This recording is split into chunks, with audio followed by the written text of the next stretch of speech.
Well, thank you, everybody. Looking forward to a very good, productive conversation tonight. Been doing a lot of work in preparation for this meeting, and we have quite a bit to share. I think some really exciting opportunities, and just some thoughts as it relates to the direction that we talked about last time and kind of how to move forward with that direction. Really quickly here, you would have seen the agenda earlier that was sent out. We have a slight implementation to that agenda in that we're actually going to open with the open discussion before we move into the rest of the meeting, so we can kind of talk about some of what we've been thinking since last month and talk about any concerns, ideas, thoughts, etc. And then we're going to look at kind of our agenda for the upcoming remaining long range facility planning meetings. And so we can kind of see where the end game is, if you will, for this committee and for the work that this committee is doing. Um, Again, we'll revisit the norms for the long range facility planning meeting and just those guiding principles that were developed. And really dive into the summary of that prioritized option that we talked about last time, and kind of how we've moved forward with that. And part of moving forward is really understanding, when we were looking at it last time, we kind of looked at it from a, you know, just a budget standpoint. This is a typical student per square footage. Now best laid plans have always changed slightly, because once you really dive into the work and get an understanding and start working with the school, you kind of get a better handle on programs. So I want to share some of that with you, but also just share some ideas for phasing and program concepts at the middle school. We have a few options to share with you, and at the end of that, again, we'll just like we did last time, we'll talk about those options, and then we'll ask everybody to those options so that we can look at how to move forward with that, and really kind of put a bow around the middle school so we can move on to the rest of the district, and the really important work at the rest of the district. So again, if you didn't get a chance to talk at the beginning of this meeting during our open discussion, we'll have another opportunity to do so in our What Did We Learn segment at the end of the meeting. So very similar format. We're gonna go around the room and ask everybody to kind of give some thoughts and feedback, um, and really just kind of get an understanding of that. So actually, if you'll excuse me for a second here.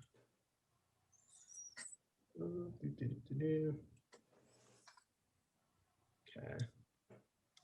Um, so we wanna, like I mentioned, really open with that kind of open discussion. Liza did a really good job of consolidating some questions that the groups had, and forwarding those to us in a timely manner, which was really helpful. um, it kind of precipitated just some thoughts as it relates to, it probably makes some sense for us to kind of revisit some things and just look at those again and really talk about those. But also part of the reason why I sent some of the information I did yesterday was just to kind of give a little bit of homework in preparation for today's meeting. I hope both it wasn't too onerous, or you had time to do that. But with that being said, just like we do at the end of our kind of our meeting, I'd like to facilitate this open discussion, really by calling on everybody, just because I want to make sure that everybody's voices are heard through this process. And we'll want to kind of talk about that, and if there's any concerns, what we want to see coming out of this meeting, and concerns about moving forward or questions that we want to elaborate on. Now's a really good time to do that. So I'm going to go ahead and just go around the room and kind of, ask you if there's anything that you'd really like to talk about, or had some ideas or thoughts. And just maybe if you have, a few points, up to a minute or so, I think is a good time frame. We've got about half an hour that we were kind of, dedicated for this open discussion. If it goes less than that, then we can have more time at the end. So it's pretty flexible. So we'll start with you, Ray, if you don't mind. I don't know if you had any thoughts or feedback or comments or concerns since our last meeting. Um, well,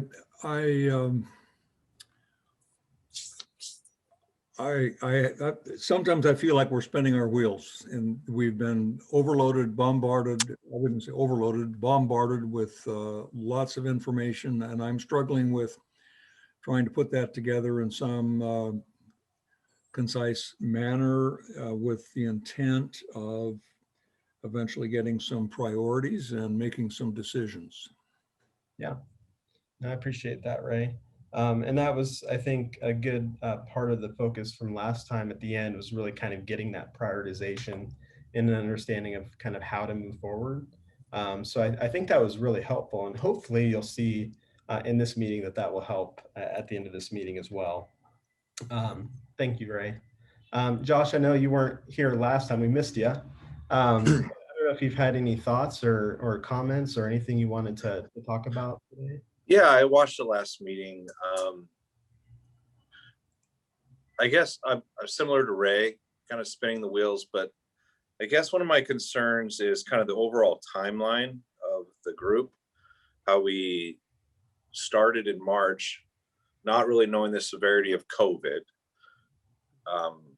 And then didn't really meet through the summer, came back, and then we've had the summer and then, or the fires and then the ice. And I'm just kind of curious if we're still on the same timeline with trying to present to the school board. And I'm not sure if we need more time. Again, I know it's very complicated. I know we got to get these things going. I'm looking at the old bond meeting that we had about, how bonds work. And I'm still trying to figure out timelines of, like, if we do this bond, say this year, how long before we can address the other schools, I guess, is a question that I have. And then I guess prioritization, like, I guess I have a concern. Okay, what's our 5-year plan? What's our 10-year plan? And then what does 20 and 50 years look like? And I don't think we've really talked about that a whole lot. So that's it. That's my time. Yeah, no, I appreciate that, Josh. And I think we'll address a little bit of that when we kind of look at the agenda for the upcoming meetings, just to give you a sense for timeline for what's remaining for this committee, and what we see as the deliverables, if you will. So I think that's really relevant. As far as the bond itself, I don't see us going out this year, and I think that's certainly going out for a bond has been is next year at the earliest. But in order to get in line for the Awesome Grant, we still are on time and on schedule, and despite all of the challenges that we've seen in this time frame. So again, we'll address that a little bit, and then also we'll look at those future meetings. Aaron, Scott, did you have anything you wanted to talk about or concerns? I feel like I'm still really concerned about going through this whole process and not having everybody on board. And you start to hear little things about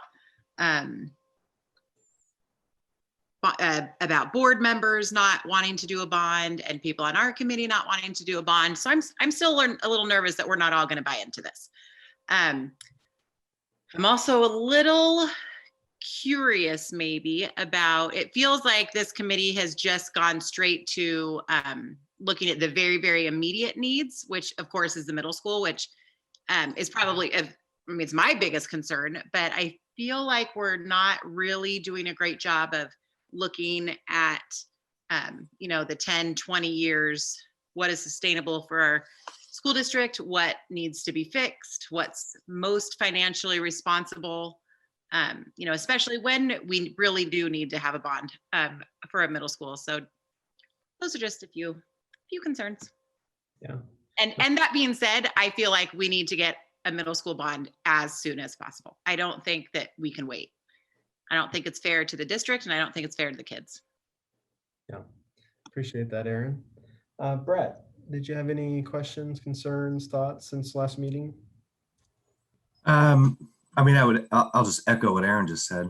A middle school bond would be great. I think that I like that we're getting more focused. I think we need to be extremely focused. I would like to figure out a way for long-term thinking, whether it's a part of this committee or a committee that starts or a work group that starts right after, to start looking at the long-term stuff. Because I don't think we can do both of those at the same time. I don't think we can, this committee necessarily can really focus in on the middle school and then the major needs and go out for a bond in a year or so, while at the same time developing a 50-year plan. So somehow merging those two things and figuring that out would be great. Great, appreciate that, Brett. Thank you.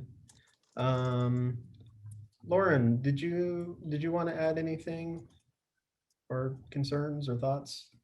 Concerns or thoughts? I think, number one, we know we're in a challenging situation. We have far more needs than we have funding that would possibly pass in a bond. So it's a challenging situation, but once again, I'm here to support the committee. I'm here to support the community and whatever they determine the direction that they want to go with our schools. Great. Thank you, Lauren.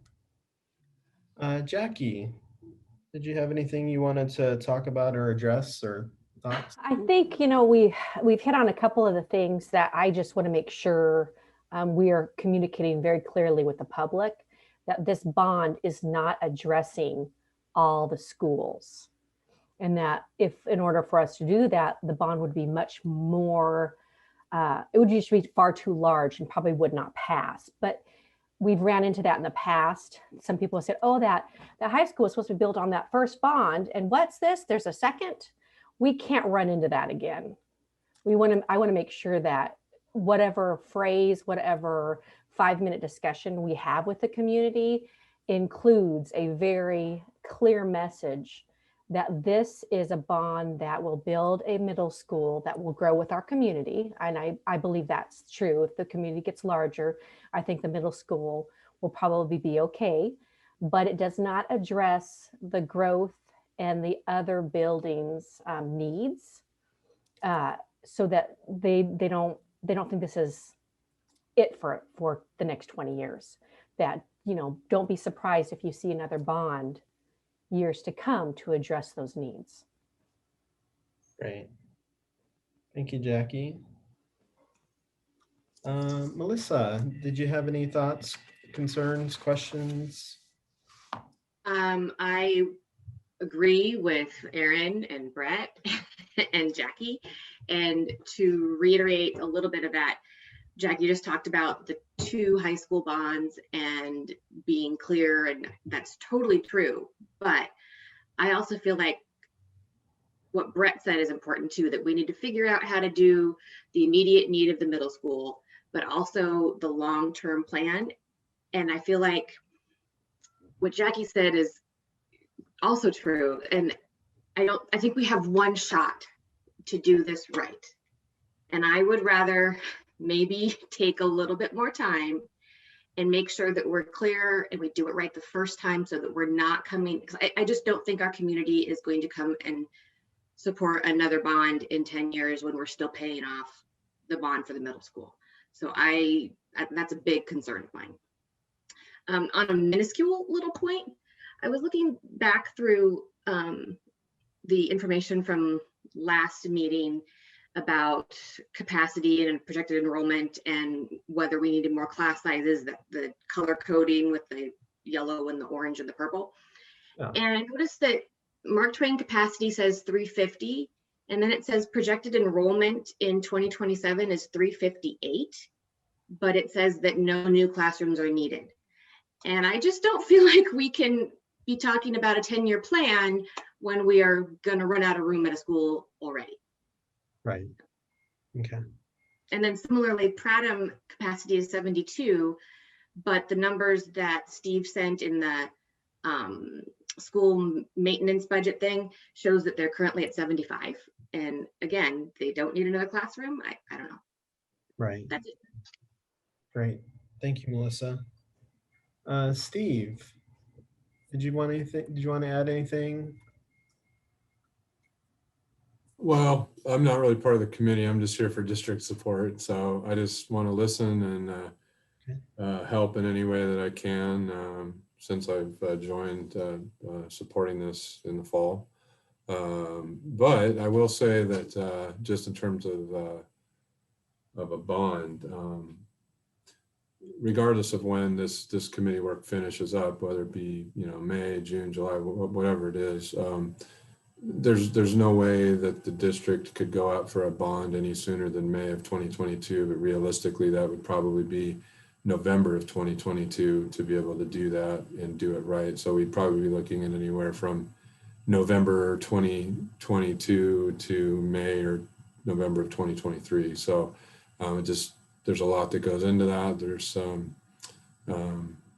just a lot of work to do that. So with that being said, I did reach out to Piper Sandler this week and Carol Samuels and her team to update the numbers.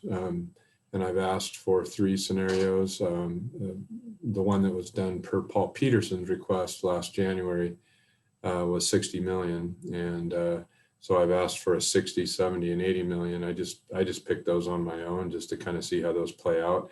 There's a couple of very important things that have changed since that was run. The treasury rates decreased, which actually opened the gateway for us to refinance our existing general fund bond, which we closed in mid-September of 2020. And we were able to save $1.3 million of interest over the last 7 years of that bond, which is big. So that could play into the financing structure of a bond that we go out for, regardless of the amount, in the way that the new bond is structured and how that plays out into the future. And so with the lower rates and the general obligation bond refinance, and the fact that the rates are still low, they've crept up a little bit here the last month. I've asked them to go ahead and rerun the numbers. And so whether it's the next meeting, which we are proposing as March 31st, or the meeting after that, we could have them do a fresh presentation to the entire group. I believe the presentation was done to a subgroup, and I wasn't part of that either. So I think that would be good to bring to the group at the appropriate time. So they will be running some fresh numbers, possibly between the general obligation bond refinance and the lower rates. And again, we'd be talking about a couple of years until we go out to market, so things could change. We could possibly gain some more buying power, for example, within a bond structure. So that's just what I wanted to pass along as something that I have gotten going on the side here, so that we could be ready for that when the group is ready. Great. Thank you, Steve. Mm-hmm. Eliza, you have any thoughts, concerns, questions? Yes. Thank you for your reply to my long list of questions, which was quite jumbled. I think that it mostly detailed how spread apart things are right now in terms of understanding. Your last meeting, I had to join late, but I did see that you said that we are anticipating a 10-year planning process here. That helped me kind of figure out some of our plans. And it helped me start to think that maybe we should be looking at this as a multi-phase, long-range plan. Because I do hear from a lot of the members here that they're interested in mostly the middle school concerns. Personally, my main interest was more in trying to eliminate a lot of the deferred maintenance costs that the district ends up spending, so that we can get more of the general fund budget back to the students.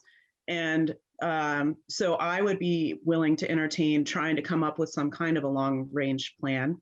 I also would really like to hear Lauren Stanley's top 10 list type situation of the most important expenses that do come out of the general fund if we don't put them into this bond process. And I appreciate that Steve Nielsen was able to mention that the work he's done on decreasing the cost of the current bond, that might help make a more positive situation for our following bond. But I do think that we're working with sort of a magical number of 60.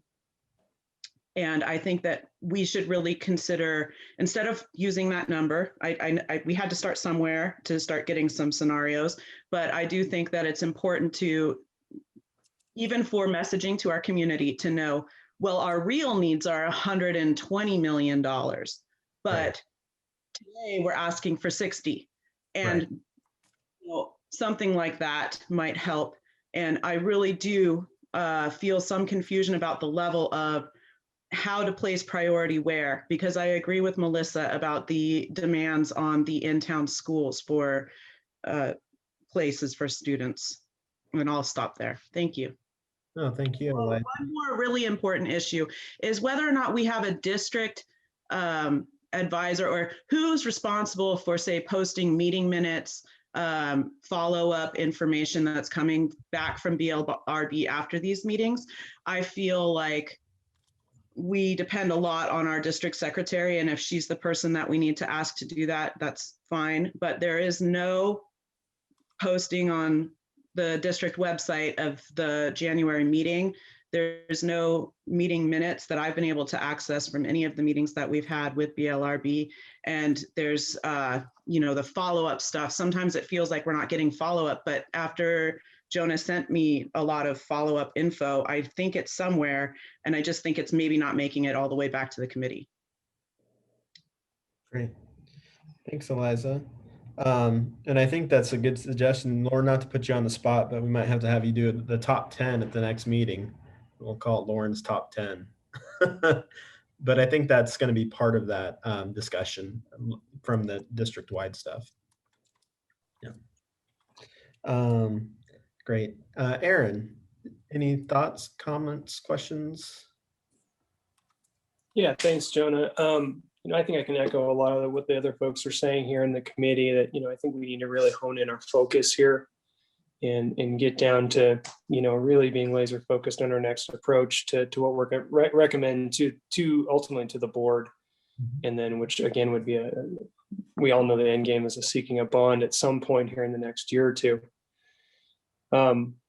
I am a little concerned after hearing some of the conversation that, you know, are we just going to a middle school focus only? Now, if that's where we're going, I totally understand, because we all know that middle school is the biggest need in the district. I think everybody here knows that. But we have to remember that we are a larger district than that. And we have other needs just outside the city, outside the middle school. Our K-8 schools need some improvement.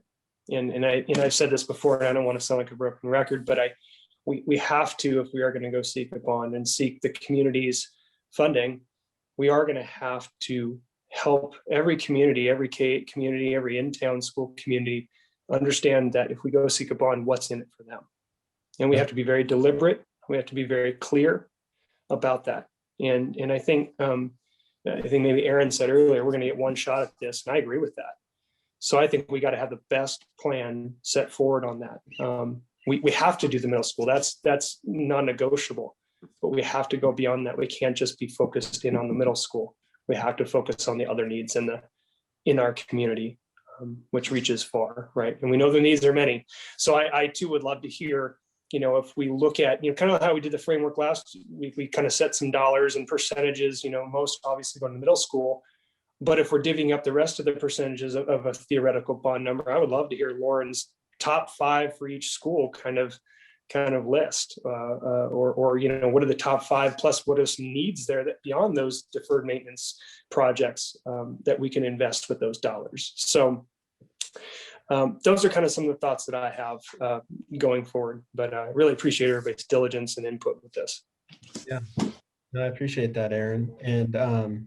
And just to be clear, today we'll be focused pretty heavily on the middle school, but we're doing that just so we can get to all the other really important work, you know, to kind of bring that laser focus, sort of chunk it, and then just get on to the next task, if you will.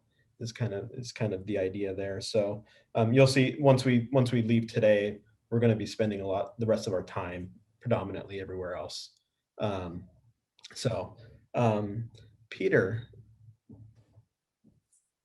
Yeah, just echoing like everyone, some of the things that have been said that agree with, but it just is a concern, the vision going past the middle school, and it has to be greater. And I agree definitely, Aaron, that the rural schools, they need a lot of attention. The challenge I see is if we're really thinking long term, some of those schools, if we think about, I mean, we really don't know what our teaching will be in the future, but we need facilities that are adaptable, flexible, healthy environments that can change, as we've seen the last couple of years. So when I think long term, the middle school, that's very short term, but for the voters,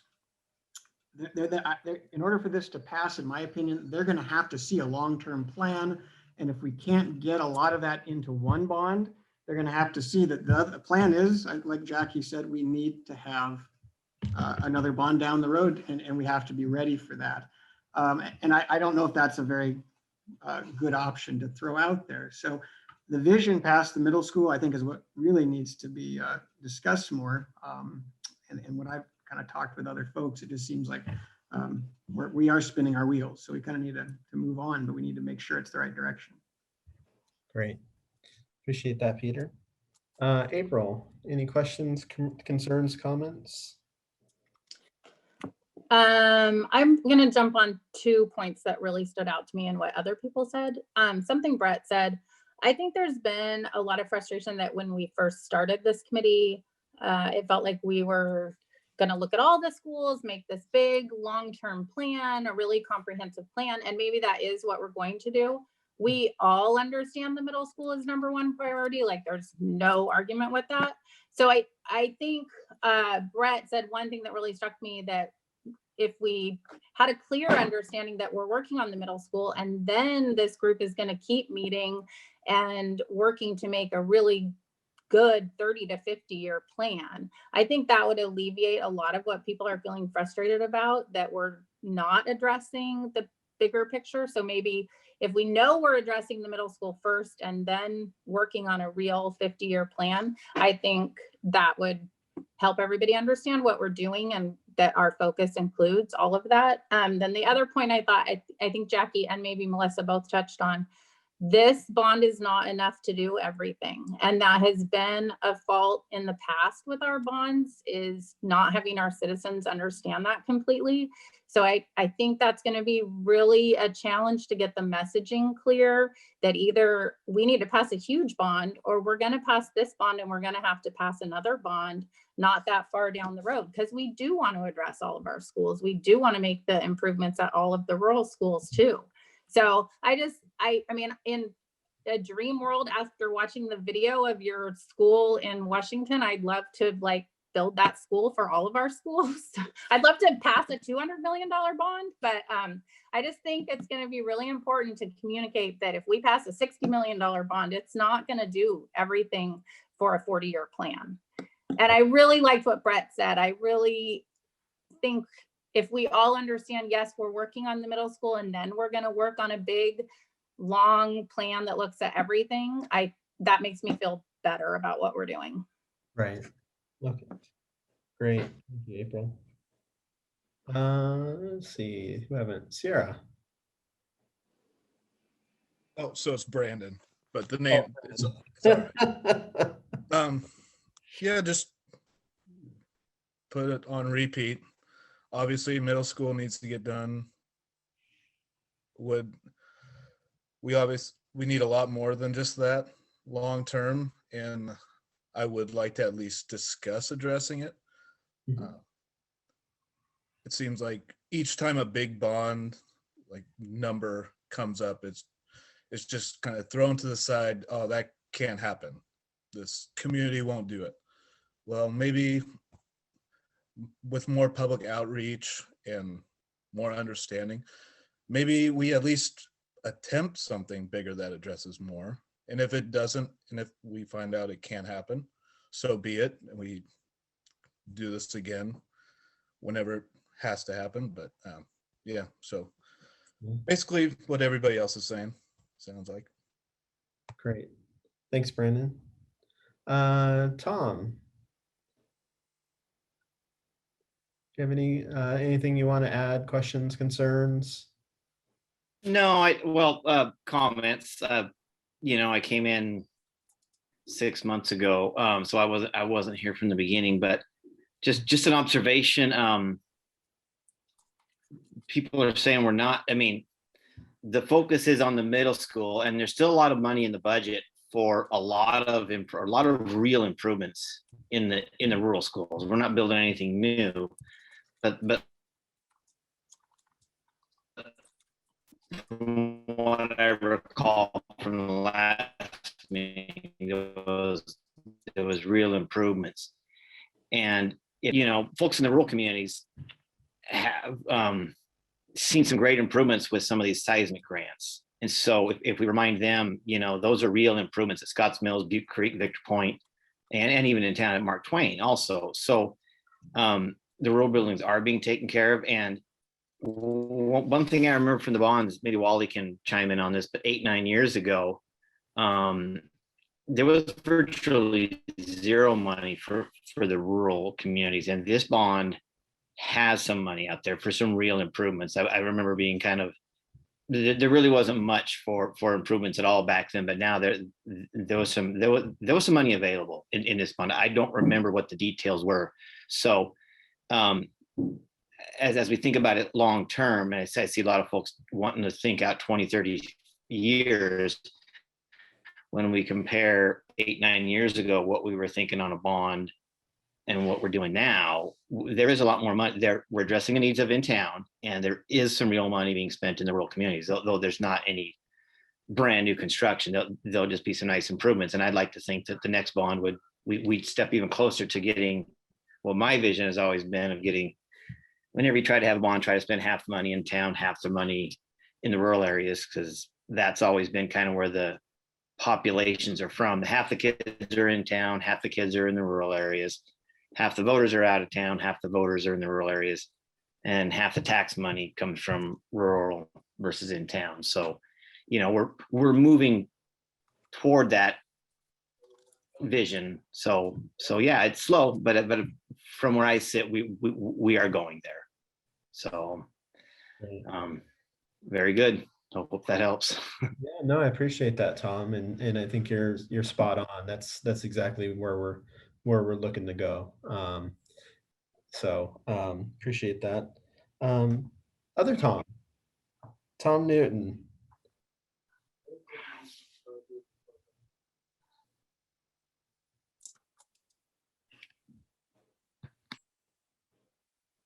Tom, we'll come back to you.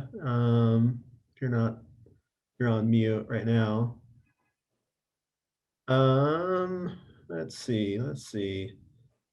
Colin.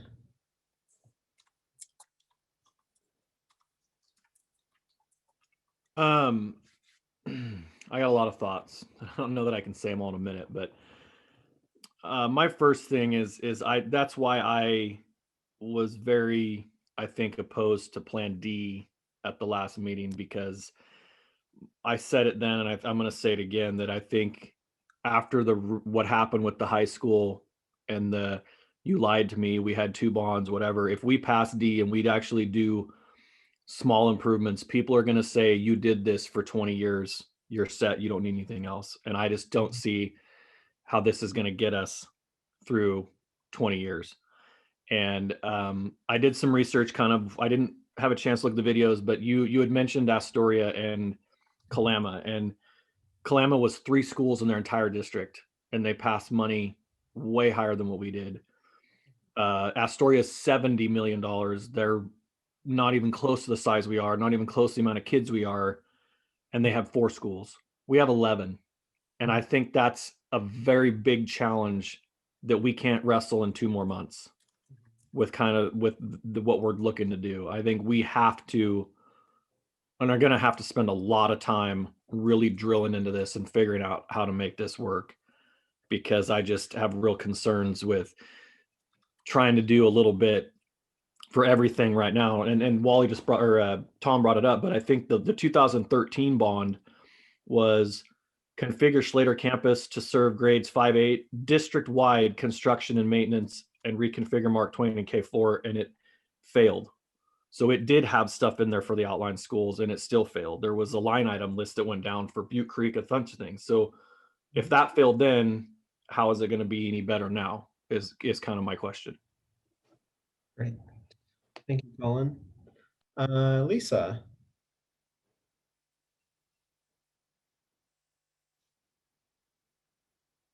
I missed a good chunk of the last meeting, so I'm not sure where everything ended up. But just hearing, reading through some of the emails and hearing people talk tonight, I think we all know the middle school needs some help. But I think we need to be real clear about what our intentions are, and that whatever we say we're going to do, we will do. You got to gain trust from the community. And obviously we need to know also how's the country schools gonna, what's their benefit out of all this too, so. Great. Thank you, Lisa. Let's see, Jason. Do you have anything you wanted to add? No, nothing to add, just here as a resource from the city. Great. Thank you for being here, Jason, because we'll have some questions possibly later when we get into some of the concepts and maybe how to address some of that. Wally. Yeah, I think concern-wise, I was concerned that these Central Howell numbers were so wrong in our last meeting. I think we spent a lot of time that we didn't need to talk about some things because the numbers were incorrect. Hopefully we're past that. And it looks like we're heading towards a bond for the middle school, which I think is fine. But when we go out, it just needs to be clear. And I think Aaron used the term laser focused. Past experiences, people will be looking at ways to shoot arrows at it. So it needs to be clear. It needs to be focused on exactly what needs to be done. Also, just another point, once a new middle school bond passes, a new middle school is built, it's going to free up general fund dollars for some of the other buildings that are currently being spent on the middle school. Good point. So I think that's some justification that we can use to say that dollars will be going towards the other schools because we're not spending it any longer on the middle school. That's a really good point, Wally, and I think that's something that we certainly haven't been clear on before. So I think that's a really good thing to talk about and think about there.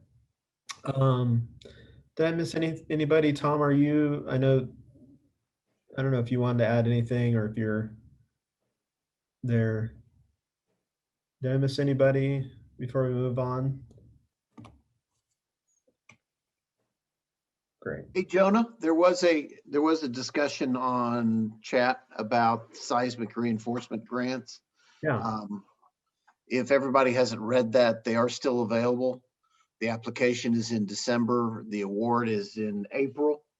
The focus is primarily on gymnasiums, and they're really an important. They keep funding it, so those are good opportunities to improve gyms, and that's $2.5 million give. I mean, that's a nice grant essentially. So that was the conversation we had on chat.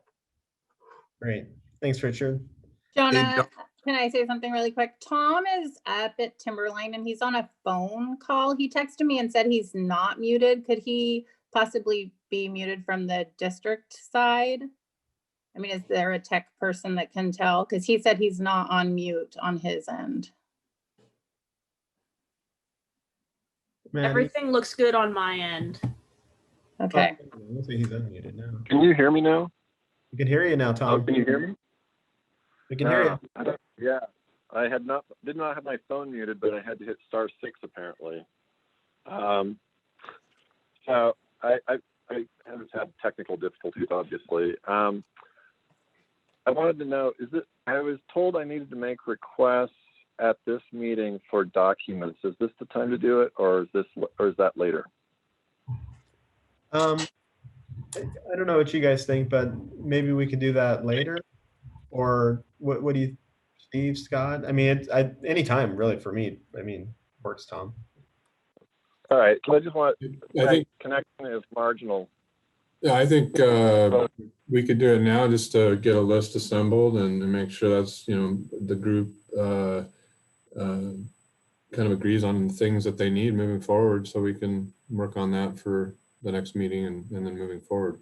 Well, and I also wanted to kind of ask if maybe we could spend a little time clarifying the process. There's been a lot of emails and questions about where we are. Like, do we need to pinpoint a chair that basically is the person that we all send questions to that then go to Debbie, or that they disperse to the whole group? There was a lot of confusion there, I think, this last week of the process. And I also wonder, like, what is the true list of our committee? There's a lot of names on the email that we haven't seen in weeks. So have we dropped them as committee members, or, you know what I mean? Like, I just kind of think we maybe need to take a little bit too at some point to clarify who are the active committee members. Do we need a chair to kind of communicate to the admin? Just to kind of keep things moving smoother going forward. Yeah, and Colin, help me out when we get to the norms, if we're not very clear about that, because I think we visited those norms several times in every meeting. So if there's something that's not clear, please point it out when we get to that point there. Yeah. I'm so confused.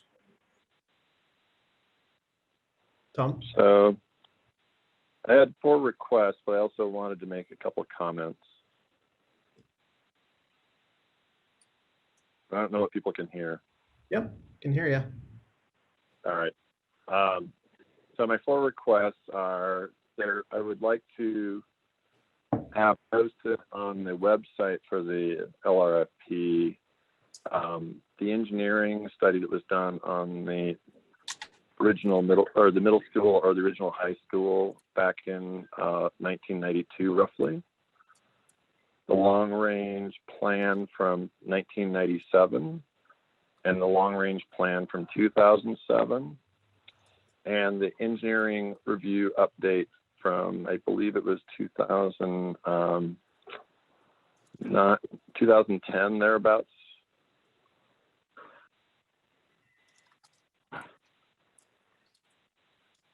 In that, So, 2010, Tom, is that at the middle school too, you're saying? all these are regarding the middle school, correct? And the purpose is really, from my perspective, I don't have a particular interest in any one outcome, but I would like to have a good fundamental understanding of what our situation is going forward so that we can make the best decision on how we're using our money. And I feel like getting a little more information assembled before requesting millions of dollars from the community is extraordinarily important. The other thing, my understanding, I saw it in the 2007 long-range plan, but I did not receive a personal copy long-range plan, that there was conversations about things that might be ways of dealing with the West rural schools so that they can maximize their ability to work with kids, that I have not really heard addressed with the community. And I understand that that same conversation was written in the 1997 plan. And I feel like in these conversations that the rural communities in some respects have been kind of left out of the conversation. They've been part of the district for 24 years now. As far as the consolidated district, I respect that we've worked really hard to give them their independence, but my impression is that as time passes, they're going to be more, that their independence is going to be affected just by population growth, and the structural needs that go with that growth and the age of their buildings, it kind of goes hand in hand with how people view an old house. I mean, we all live in, most of us have, if we get a house that's 100 years old, we want to update it. And so I kind of echoing what I've been hearing earlier this evening, I think coming up with a plan that addresses our buildings are lasting 50 to 100 years now, and our long-range plan at some level needs to kind of project out at least 50 years. And obviously, we can't see the future, but we can think about things that might be important, and we can use the things that were written up 25 years ago to help us understand what weaknesses there have been in that thinking and what sorts of ideas we can utilize to our benefit moving forward. Great, thanks, Tom.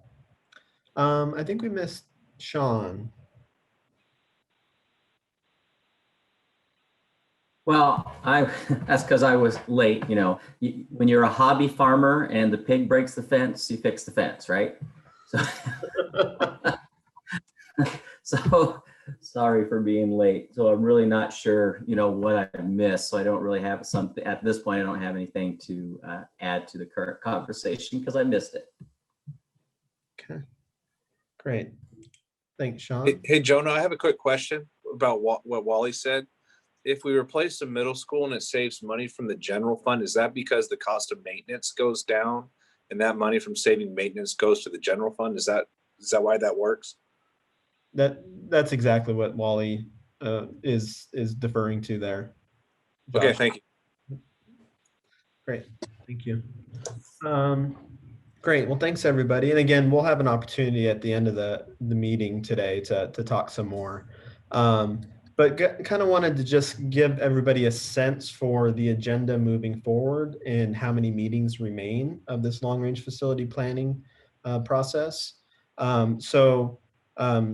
We went through the agenda for today's meeting. For the next meeting, what we'll do is we'll present the refinement of the Silverton Middle School option that will move forward for recommendation in the long-range facility plan. That's proposed to be a very minor part of that agenda. It's really just to put a bow around it, wrap it up, and then move on to the rest of the district. And I'm hearing a lot of that in the dialogue that we've had for the last half hour. So I think that's very relevant and pertinent. We'll then spend the remaining, or most of the remaining time reviewing proposed enhancements to all other sites out of town and in town at that time. We'll be working between now and then with Lauren, but also with some of the other schools. If you remember, when we did the educational adequacy, we did talk to everybody at all of the schools, at all of the out of town schools. That's part of the reason why we facilitate that way with the educational adequacy, so that everybody's voice can be heard through the process. So we will revisit that and kind of, talk about some of those proposed refinements and enhancements at those sites with those schools. So that's kind of the bulk of the agenda for the next meeting. And then if we're ready, Steve had mentioned it earlier, we may not be ready, but if we are, then we'll look at some of those bond budget scenarios from Piper Sandler. It's likely that will push into the long range facility planning 11, but we'll know more here in the coming weeks. At the next meeting, a month after the 10th meeting, we'll go into long range facility planning meeting number 11, where we'll have the refinement of those proposed enhancements to those other sites. And again, look at all of them, evaluate the cost and the budget for those, and have a kind of a firm understanding of, how are we improving those sites, from an educational standpoint, warm, safe, and dry, security, and what are the proposals for those. One thing that I heard in the dialogue leading up to just now was just getting a firm understanding of the cost for all of the improvements at all of the sites. And we do have a start on that from the BBL study and survey that was done earlier, but we'll extrapolate some of that information and kind of get a sense for the overall scope there. So I think that might be a good comparison because it does give sort of a, you know, a delta, if you will, because we will have to have that prioritization of the overall needs, because we will find that those needs do exceed the bonding capacity and the will of the community. Silver Falls School District is not alone in that. This is every district that we work with.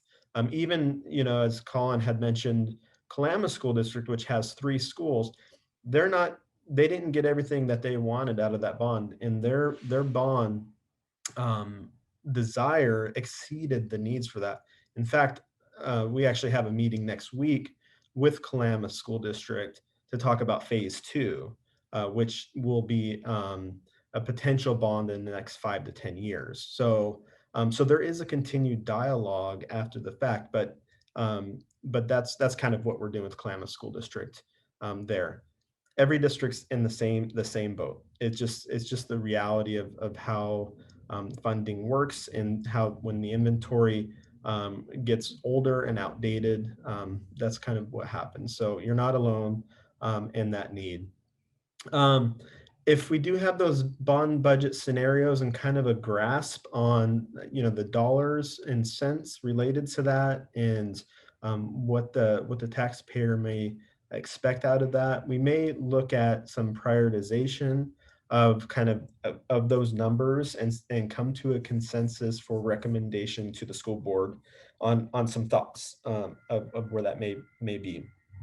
Again, I want to caveat that by saying it's a recommendation, because at the end of the day, you know, there will be a bond planning, you know, moving forward exercise after the long range facility plan.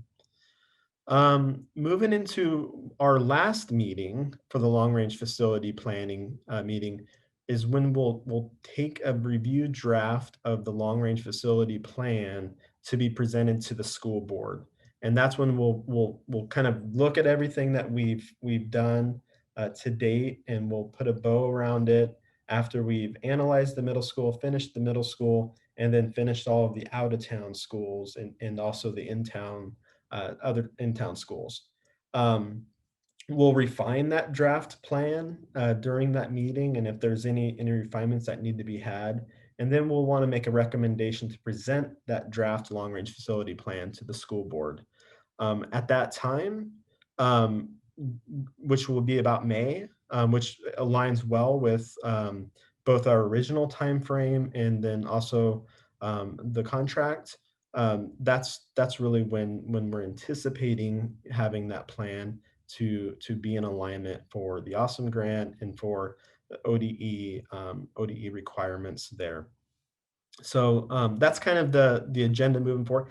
As you know, this flexes, and it has flexed quite a few times based on just kind of what we learn at each individual meeting. We like to think that we're learning something new at every meeting, and that we're adapting to meet those needs.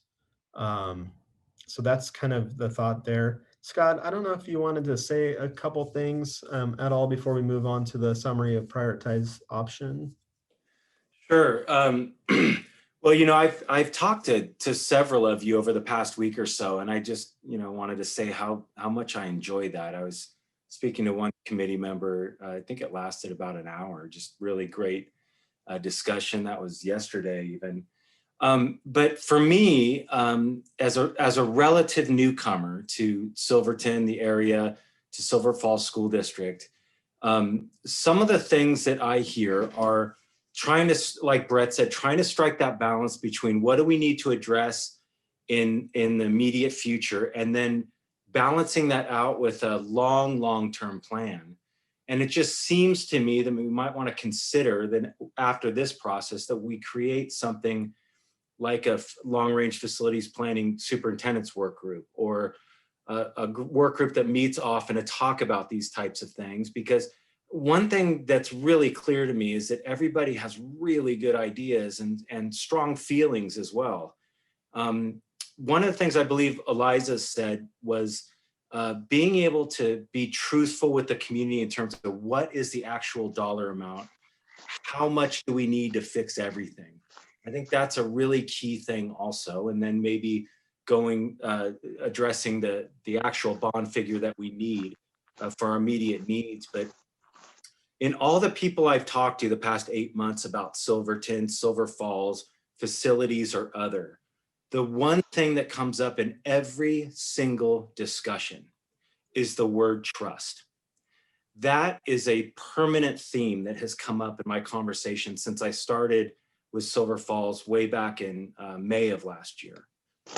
So I hear words like being clear, being focused, being honest, facts. All those things I think have led to maybe some of the issues we've had in the past. And they're just reminders of things that we need to focus on in the future. So those are just my comments as an observer to this process. So thanks, Jonah. Can I ask a question on that real quick? Yeah. When you hear that and you ask about trust, what is the trust from? I think it's from a number of things. I think it's part the history of the area and things that have happened. You know, I think a lot of it is people's perception and perspective. I also think that people's perception and perspective is 99% of reality for the people who are telling their story and those types of things. So I don't think it's any one thing, but I think it does boil down to us understanding that we have a lot of people with differing views in the Silver Falls area, and we just need to be comfortable with that. Because I think one of the things that makes our district so special is all of the different types of heritage that we have around the district and how important that is to each school community. Great. Thank you, Scott. And thanks for the follow-up question there, Colin. Great.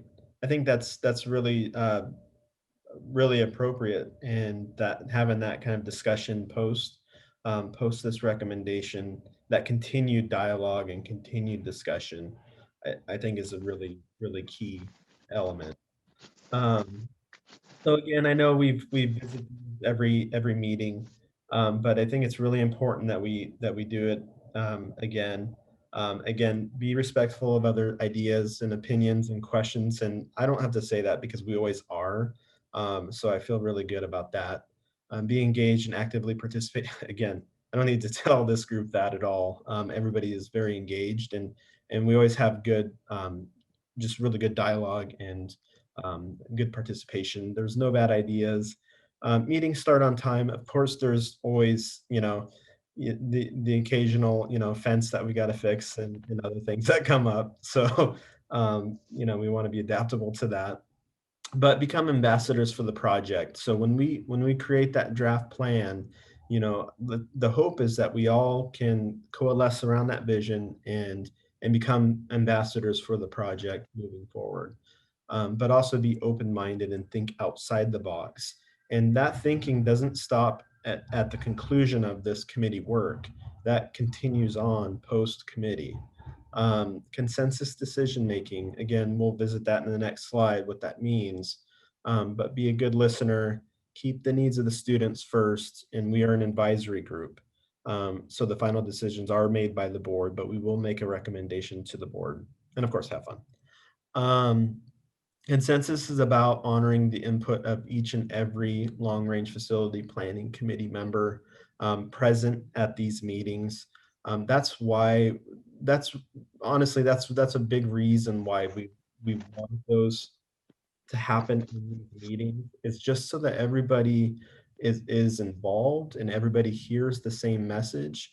It is, when we have kind of offshoot messages going, outside of the committee, I honestly, from my standpoint, I think it confuses everybody. That's just my perspective, and maybe I'm wrong, but I think it's really important that we have those discussions here. And so I appreciate that discussion at the beginning of this meeting.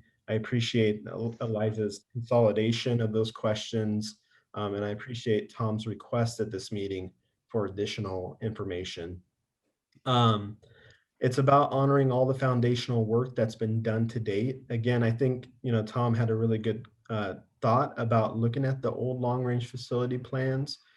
So we'll take a look at those before our next meeting and make sure, that we're in alignment. I have been through them briefly, and I do know that some of the outcomes from the last one was things that have already come to fruition. And so, I think we're on track there. We can't come to an agreement as a committee on unanimous consensus, we'll put it to a vote, and 75% needed to break the deadlock for that vote. So we haven't really had to do that in a hard, fast way, but we will need to do that for prioritization. And at that point, it'll really be majority rules at that point.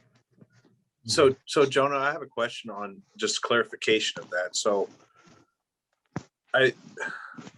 if there's a group within the group, or say this whole group wants to get together again and talk, the committee themselves, are we saying that we're not allowed to do that? We're only allowed to talk in this once a month meeting, of which we only have 2 left? I'm trying to get clarification of what's happening here. I would say, if I could jump in, Jonah, I would say, Josh, that's a really good question.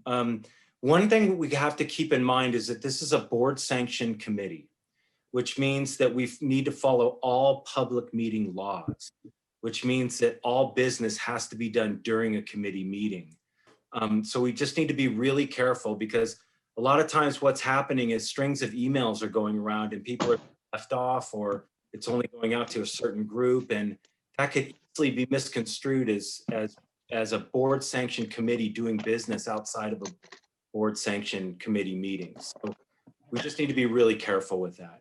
And that's what I was bringing up with Jonah earlier. I mean, I had requested some stuff, and when I think we had talked about that we needed to be keeping, and I guess the way I interpret it was keeping Jonah and the admin in the loop. And so like, instead of emailing the entire email string, I said, hey, I would like to see us talk about this. Yeah. And I emailed it to Jonah, Richard,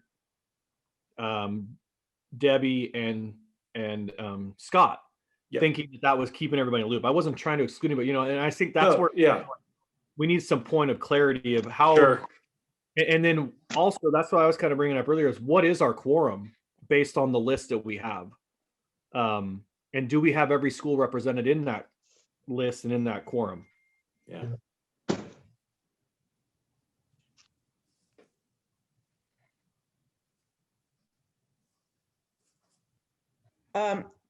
I think that this kind of also, for me, just brings back that issue of continuity of communication, because I do feel like sometimes things are pre-decided that I didn't even know we had thought about. And, like for one, that the middle school is our priority. I know it's a requirement that it's our priority because of its condition. However, I don't think that it has been decided by this group that moving toward a bond for the middle school is what our priority is. And so I feel like sometimes we have jumped ahead in steps, and then I also feel like there's limited follow-up on materials that we're expecting to see. And I personally would love to give this at least 10 hours of my time a week or something, and communication through however it needs to happen, be it, like Colin said last week, more meetings, or like I tried this week, having everyone on the email, something, or a Google document that everyone can see that can be recorded, something like that. And maybe one person that's responsible for making sure that that information gets from BLRB to the people in SFSD and the committee. Thanks, Eliza. So confused. As a reminder, just kind of some of that foundational work is the long-range planning guiding principles, protect our community's investment in all of Silver Falls School District schools, provide a safe and high-quality learning environment for all students in all buildings, also to spend our tax dollars.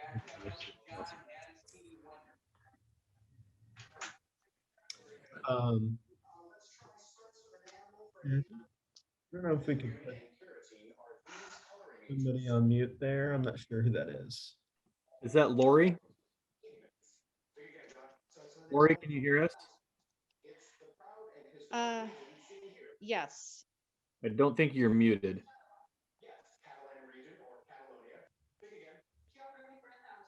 Hello? Lori, Can you hear me? us? Yes. Yeah, you're not Can muted. hear you. Can you hear?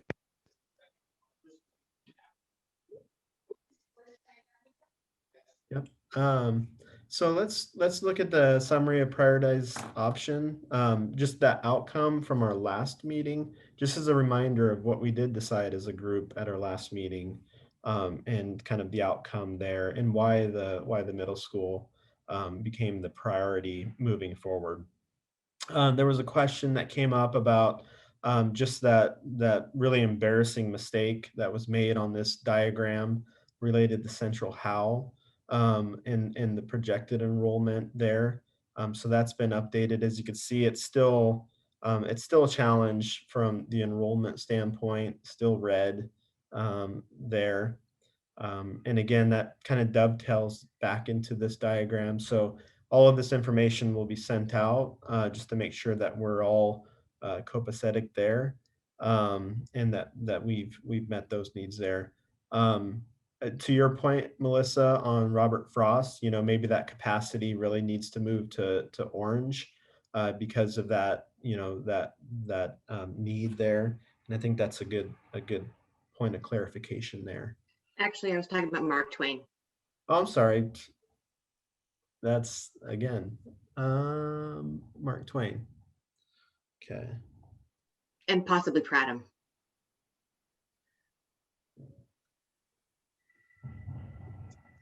Okay. Great. When we looked at the different scenarios, we kind of started putting dollars to them. And again, those are budget dollars based on cost per square foot per student as prescribed by ODE, and cost per square foot there. When we put it to a vote and we looked at it, by far above and beyond every scenario was scenario D, which was replace Silverton Middle School classroom wings, keep the gymnasium, and select improvements at every site. And when we said select improvements, if you recall, we said about approximately 15%, and that would be give or take based on kind of that, really looking at that for each site and getting a better understanding of that, which that's something that we'll bring to the next meeting. And that's on the agenda for the next meeting. But that was really, really far ahead of everything else. The hot on the heels of that, the closest second to that was replace Silverton Middle School and select improvements at every site. So that was a total replacement of Silverton Middle School with the gymnasium included. That was the second place there. The third place was really kind of replace Silverton Middle School and address the most critical school needs. And that came in kind of third. Everything else fell pretty far down on the list. When we looked at that scenario D, again, as I had mentioned, that was a 15% repair at every school, replacement of Silverton Middle School, and keeping the gym. That's kind of what we said at the last meeting, what we thought it would be there. The second one was that scenario B, which was a very similar scenario, with the exception that this really takes the whole building into consideration and demolishes the existing gymnasium, which has recently had seismic improvements. So that's kind of the difference between those two scenarios that we voted on. This one had slightly less improvements at every site. And again, these are both sort of based on that $60 million number that was kind of a magic number. Again, we're going to look at that in an upcoming meeting on different kind of bond planning scenarios and different dollar amounts to see what really makes the most sense. so that's just kind of a reminder of where we left the last meeting. I thought it was really productive because I felt like we actually got some really good traction on what's the direction and what's the charge moving forward so that we can really refine those elements specifically at the middle school first and then going on to the other sites next. So part of that refinement is really looking at everything from program requirements to adjacencies um, to just phasing of the site, and we'll share some of that tonight and kind of get some thoughts and feedback there. So when we look at a brand new building or an almost brand new building, we always look at the program analysis for each site. And basically what we do in preparation for this is we'll do a staffing matrix of what's there currently and kind of start there as a foundation. And then we'll add on to that to help future-proof the building and get a better understanding of the educational needs. We have been working with Brett on this, and Leslie as well has looked at this, just to really kind of get a firm understanding of what are we asking for. And I think these are fairly dialed in, but these are kind of sort of just a starting point here. So let's go down into this. This is broken down into 8 major categories.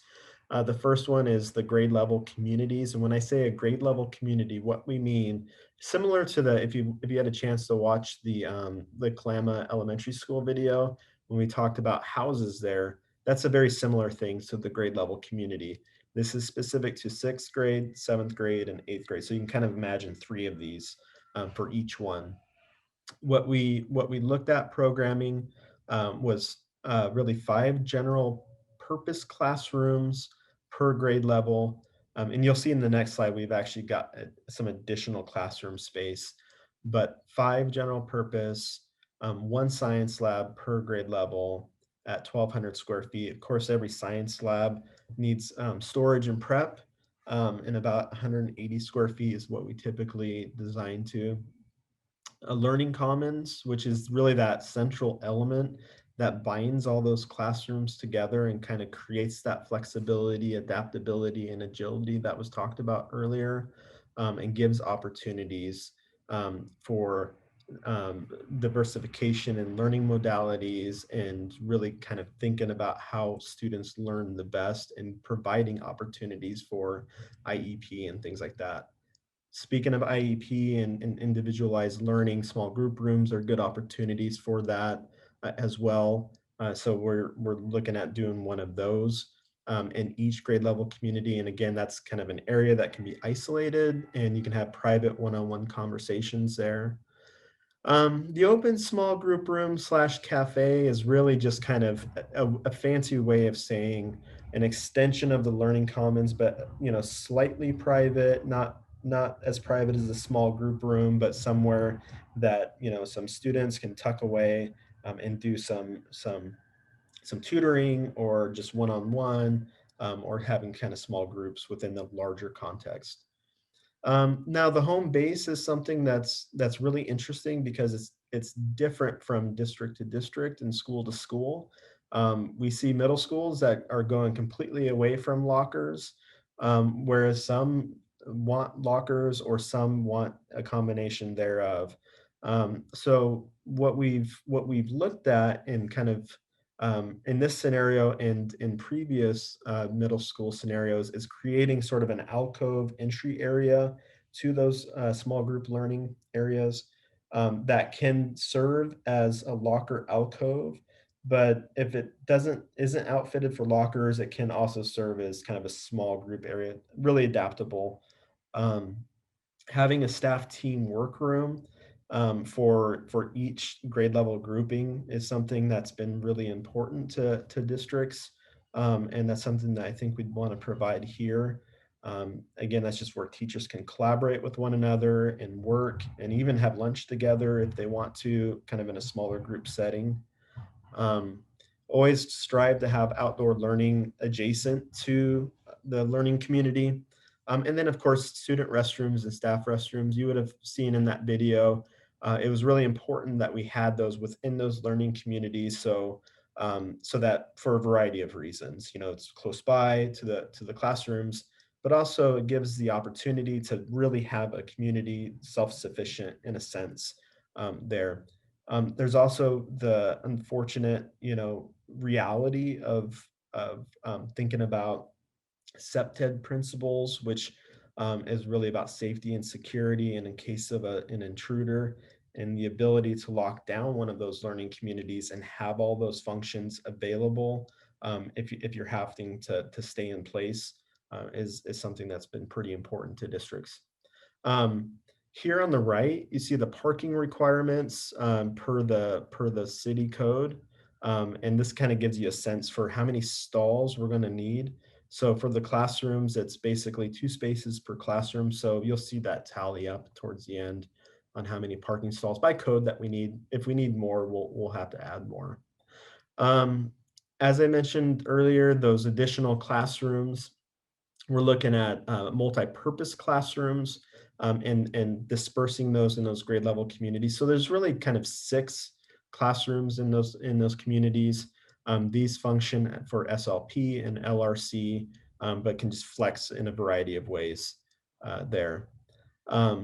There would also be shared staff office and planning for the special ed program, and then functional skills with restroom, shower and changing table, storage room and sensory room, but also basic skills with kitchenette and sensory room there. So you can kind of see where those square footages start adding up there. As we move on from special ed, we go to the related arts and CTE learning community. And so, we're all well aware of the high school having a very robust CTE program. And the middle school does have video tech currently in a portable. We'd want to bring that inside and then have an associated green room and broadcast studio. But also in talking with Brett and team, the idea of having kind of a flexible CTE lab that's more of a multi-purpose room that could flex as a future program, or it can be art, or it could be, for those years that may have a bubble for enrollment. That's that there. The fine arts, there's an art program now, but to have a fine arts program that functions really well, you want about 1,200 square feet with associated material storage in the campus there.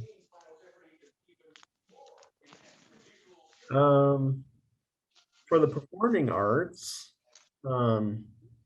we have a band room in which we saw that. I don't know if we could put on mute. Got some feedback.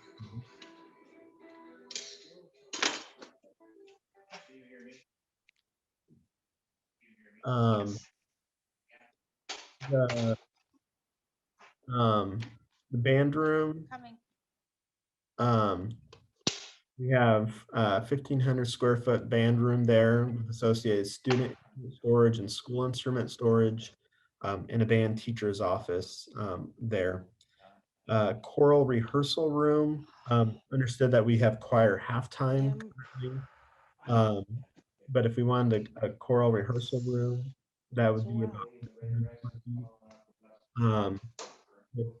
With a riser storage and teacher. Did she live in San Francisco? Lori, can we put you on mute, please?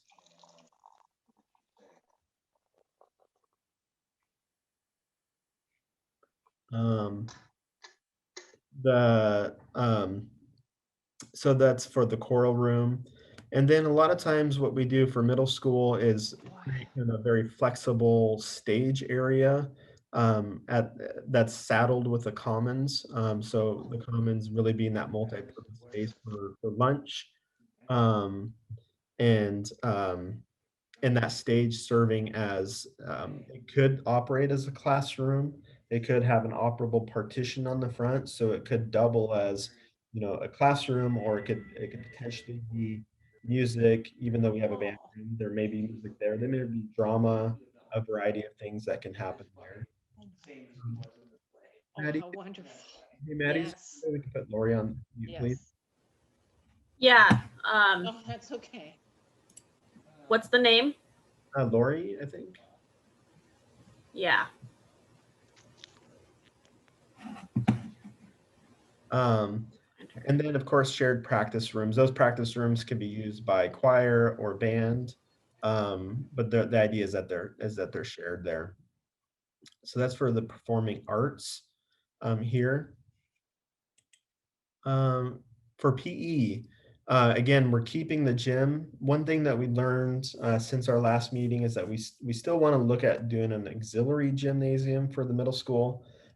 So that would accommodate that additional teaching space. So we have 4,200 square foot for that. The gym, you see, that's the square footage for the existing gym. You can see we have a 0, so we're not accounting for that square footage. But we do want to look at having a health and wellness learning studio associated with that. And then again, we're not proposing adding locker rooms, girls or boys, but those are sort of the square footage that we'd see at the middle school if we were to. And then also doing a PE equipment, athletics equipment storage there. Again, adding up.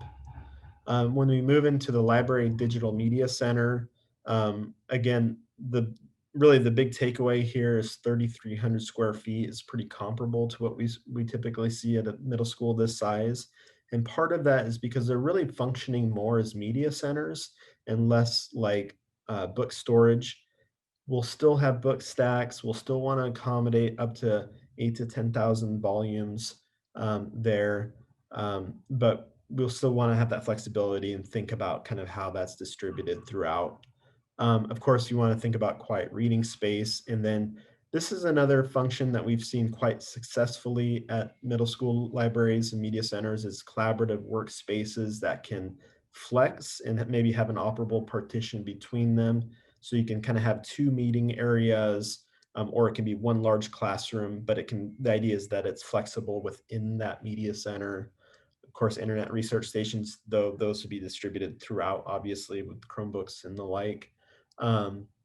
And then another thing that we're seeing is that makerspace area in production area in media centers, and that flexes in a variety of ways. Again, we've seen in the past that if we don't design a designated space for makerspace, we'll find librarians that do it in their workroom, and so we've been incorporating those, and they're really well received there. Commons, again, 2 lunch periods here at the middle school, so about 250 students on average, and about 20 square feet per student is fairly generous. You can get down to 15, but it gets really tight if you do that. It's about 5,000 square feet. Of course, there's all the food service. If and when the bond passes and you're actually designing the middle school, this will be further refined by a kitchen consultant that'll look at all those different areas. But this is a pretty good rule of thumb of all the areas that you want within that kitchen, table and chair storage as well. Again, as a commons, it's not just a lunchroom. It's somewhere where you could potentially have, robotics competitions or other things, that you could push away tables and chairs and have, it's just seating or whatever, but having that opportunity to store that is a really good thing. And then, whether or not this is something that we consider, a PTC storage room is something that can either be in the administration or it could be connected to the commons, but it's just kind of an area for the PTC to store material, just for the school and just, for PTC specifically. As we move into the administration, we want to make sure we account for all the offices. Obviously, there's the reception waiting area and secretarial area that would accommodate up to 3 individuals. There'd be Brett's office or the principal's office there. The office manager would have a comparably sized office. The administrative workroom that's used by everybody in the main office is a separate room, but would be open and connected and have mailboxes and things like that. Staff lounge, again, staff lounge can be a little bit smaller if we're looking at doing teacher planning and all the different learning communities, but we still want to make sure that it's ample size for staff to congregate there. And then the administrative conference room for up to 12 people. Their health center can accommodate up to 3 cots, and maybe 3 cots is too many for middle school. Maybe 2 is a more accurate reflection, but that's 3 is kind of what we typically design to. Record storage, file room that's secure, staff restrooms, 2 in within the administration, and then of course all the fun circulation hallway space there. Student services, very similar in that it's really an area for conference and office space, somewhere that would accommodate the assistant principal's office, the dean of students office. And actually, we wouldn't have an assistant principal here, but that's where they would go if we did. But we do have a dean of students that we'd have there, campus monitor as well, student waiting near the counseling secretarial area, counselor's office, mental health practitioner's office, but really kind of more of an itinerant office there, psychologist's office, counseling conference room that could accommodate up to 10, and then an intervention learning center that can accommodate up to 12. We're counting that as a classroom, so you'll see the two spaces per classroom for parking there. The campus monitor I double listed, so we'll fix that there. In the Title I classroom, again, that can really be anywhere. Maybe it's adjacent to the student services, maybe it's floating around. It doesn't necessarily have to reside there, but that kind of gives you a sense for that. Staff restrooms, and then of course the internal circulation that goes with the student services there. And then all the fun building services, back of house stuff that you don't really think about, but is equally important, as Lauren will attest to. The secure vestibule entry at the front, so that secure vestibule that can be locked down after school starts to provide one point of entry. Main custodial office, workroom, central receiving and storage, satellite custodial closets, building services for central mechanical, electrical, satellite mechanical, electrical. Again, these are just kind of rules of thumbs. Those will get refined as you coordinate the project down the road. MDF room, IDF closets. We could actually look at doing a different system called GPON, where you don't need IDF closets and you could just have one central MDF room. Again, that's a detail that's not super relevant to this conversation, but IT workroom is something that we'd want to think about here.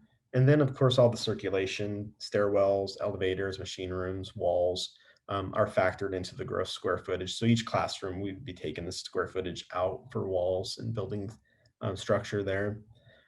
So you can see when you add up all the program needs, it's a little bit higher than we had anticipated. And part of that was the auxiliary gym. We hadn't really thought about that before. And just kind of as you flesh out the program, that's why it's so critically important to dial in something, a tangible direction, work on that, and then kind of move on to the next item, because there's a lot of work that's associated with just right sizing the program and getting an understanding of that. Now, if and when the bond passes, this will be revisited by whoever's designing the school at that time. And it will be refined at that time, but we want to get a general sense of square footage and kind of sizes of these spaces as we move on to the next exercise, so that you can kind of get a good handle of why things are as large as they are, why they're located the way they are, and those things. Before we move on to those studies, any questions, comments, concerns about the program in general? Thoughts there? It's a lot of numbers, it's a lot of rooms. That kind of gives you a sense of what really goes into just developing concepts and ideas. Review, please, your thinking on the auxiliary gym. What activities would occur there? Yeah, so the auxiliary gym really serves as a gymnasium. It serves as a teaching station. So there's currently 3, and Brett, correct me if I'm wrong on any of this, but there's currently 3 PE teachers, and there's a need for, currently one of those teachers goes upstairs in the mezzanine at times or goes outside. There's not really a designated space per se for that teacher. But it's kind of a more flexible gym. It's not necessarily competition, but it's, for a variety of functions. You can have basketball, you can have volleyball. It's large enough for all of those functions. I had a question on that too, is kind of for Brett. I was talking to my wife about it last night. Is there a need like for that as far as free time after lunches, where you have a conflict with PE in the gym and you don't really have a covered area for kids to go, exercise or move around after lunch? Yeah, our biggest issue, I mean, it is an issue for PE because, so I got the divider that divides the main gym so we can have 2 PE classes in the main gym, but then we have to have PE upstairs, which has a really short ceiling, has the wires for the baseball nets and all that. But then we run into the issue of lunch, and we're in Oregon, and so we don't have a covered area outside, but we let the kids go out at lunch. But if it's raining, we come inside, and then I have to plan that in my master schedule to only have maybe 1 PE class going on at once, or we kind of shove them to the side and have PE and lunch stuff happening at the same time. So it would help with that. It would help with PE, and then just also just gym space for sports and everything after school and town and all that would be really helpful too. On that note, is there any plan for outdoor covered play area or a playground at all? It's a great question, Eliza. Certainly we'd want outdoor play area.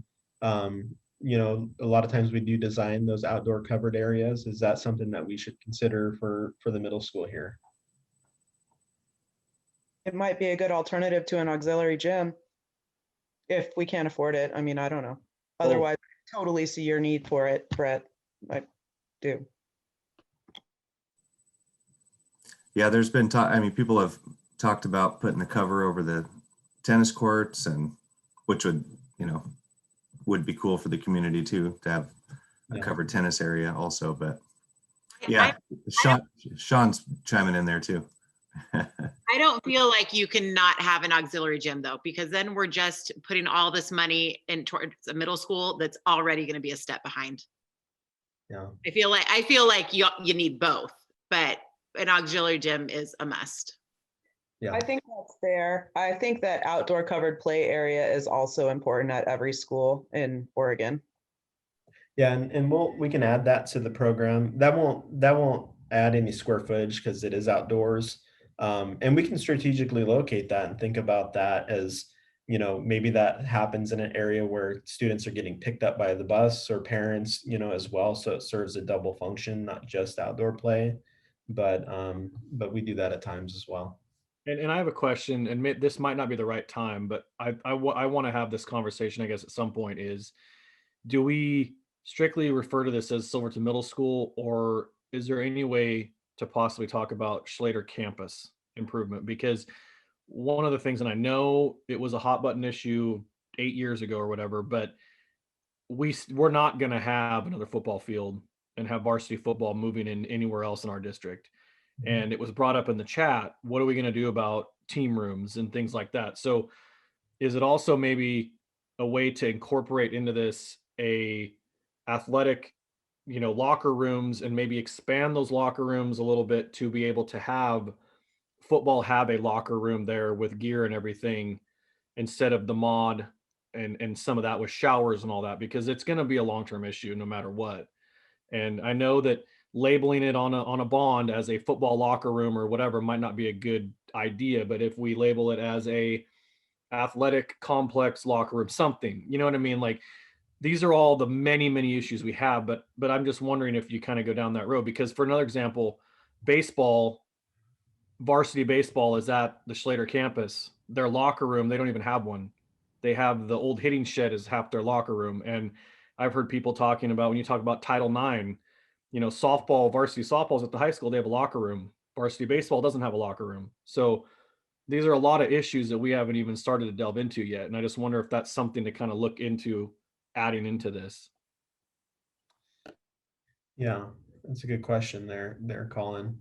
Brett, I don't know, did you have any thoughts on that as far as? Yeah, I mean, it's definitely an issue. I was chatting with Melissa. The locker, the storage for the football team, and the team room for the football team was also our band and choir room, which you can imagine the picture of that was great.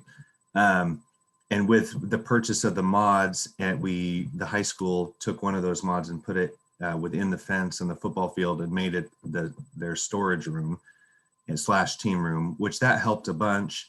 But yeah, the locker rooms is still a big issue because with the size of lockers that you have to have for the football pads, it cuts down on the number of lockers we can have for kids. So we don't have enough lockers for the kids to have to change. And then also you have, you know, football coming in there all the time.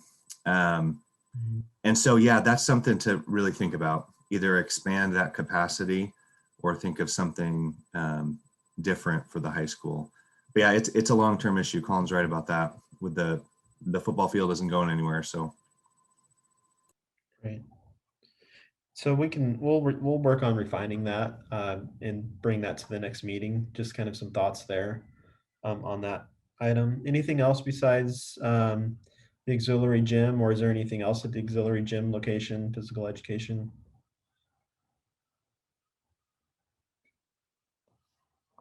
Great. Do you have any idea? I've forgotten what they had. You had like 80,000 square feet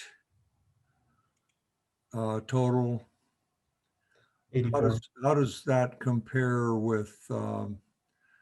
Well, I don't know how to ask this question. How does that compare with the footprint of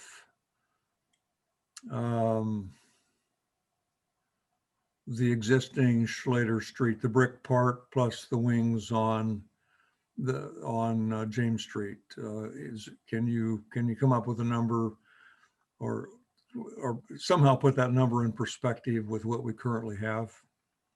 Yeah, absolutely. Richard, I don't know if you can resurrect that that square footage that we looked at last time. I will. I don't have it teed up, but I can get it teed up. So give me just a minute. Jonah, on your attachment that you gave us in the email for the square footage, maintenance per square foot and student, you have Silverton Middle School listed as 80,698. At the Silverton Middle School. But I don't know if you're excluding the central portion. It is that number is excluding the central portion, because I think it's closer to, and Richard will correct me when I'm wrong, but I think it was closer to 110 with that all. Would that include also the portables? So we did do that analysis, including the portables. I'm trying to find it. Sorry. Thank you. Sorry to put you on the spot, Richard. That's okay. I think I'm almost there. No, I keep going to the wrong one. While he's looking, are we talking about the middle school? Is it about rebuilding it where it's at, or at that back corner behind the maintenance sheds? I'm just trying to figure out. That's a great question there, Josh, and maybe that's a good segue into kind of the next portion of this, so we can really get a sense for some thoughts and ideas, because you can look at numbers and square footages and things like that, but visuals are really what helps. So that's really what we'd like to do today, is get a general thought on that. And maybe as we go through this, this will kind of precipitate additional questions related to the program or concerns. And I know Richard will get that number, Ray, as we're kind I've got it. Oh, perfect. So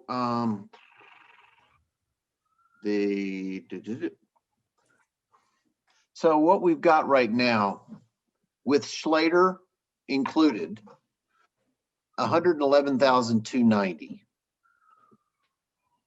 Excluding the square footage of original Slater is 67,290, and that's the wings. I think you were referring to them, the 50s additions. Okay, if you include the portables, of which there are 8 instructional spaces, you get up to 74,490. So 111 if you include everything that's on the campus. Permanent structures that you're actually using today, 67,290. And if you include the portables, which are just classroom, no halls, no nothing, it goes up to 74,490. Okay, thank you. Sorry, I'm still not getting all that. So the first number, you're 111, that is old Slater that's condemned. That's the wings and the mods. Everything that's on the campus. Okay. Okay. It looks like the condemned building is about 49,000 square feet. Yeah, you can. So yeah, that you take. There's 44-ish. 4, right? 44. Okay, thank you.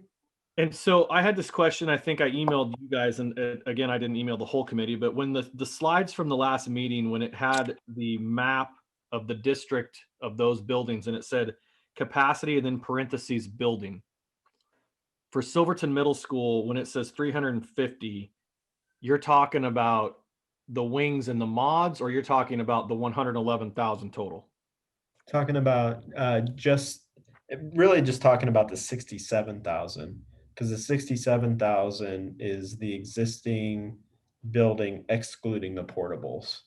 So what's currently being used for program.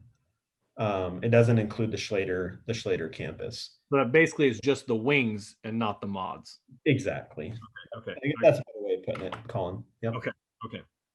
Great. And so I took the source of this.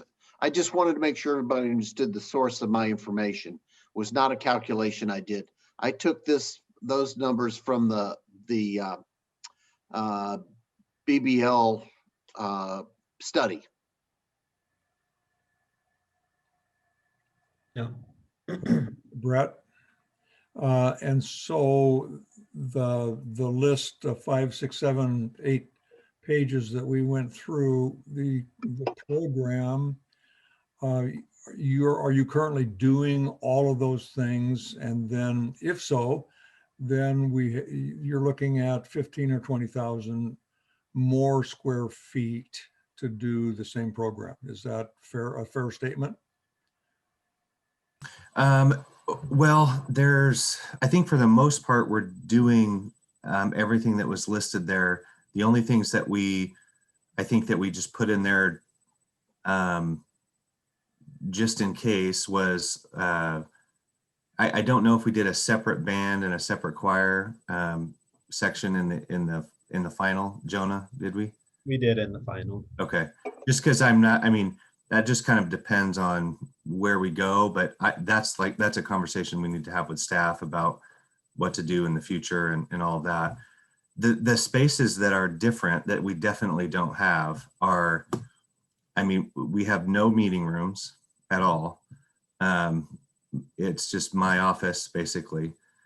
We have no staff rooms that are no collaboration rooms at all, no common areas at all. So I think I would guess that that's probably where a lot of the square footage is going up. Also the science labs too. Some of those rooms were old science labs, so they're a little bit bigger. And so they may be close, but yeah, all that other space and all those, even offices, I've cleaned out closets to put people in closets for offices. So I think we gained a ton of space there, really. Yeah. Yeah, and I might add too, there as well, we did add that kind of CTE lab, that flexible CTE lab. The stage is really kind of a space that's not currently in the occupied portions really. As Richard had mentioned earlier, just the corridors going to the portables, and then associated restrooms that would be needed for those. So there's kind of a lot of those, and then that's really before you get into the accessibility challenges and things like that, and just corridors needing to be the right width and stuff like that. So it's kind of where that goes. It gives a little bit of future, it gives some opportunity for growth, but it's trying to strike the balance between having something that's future proof but not asking too much, if that makes some sense.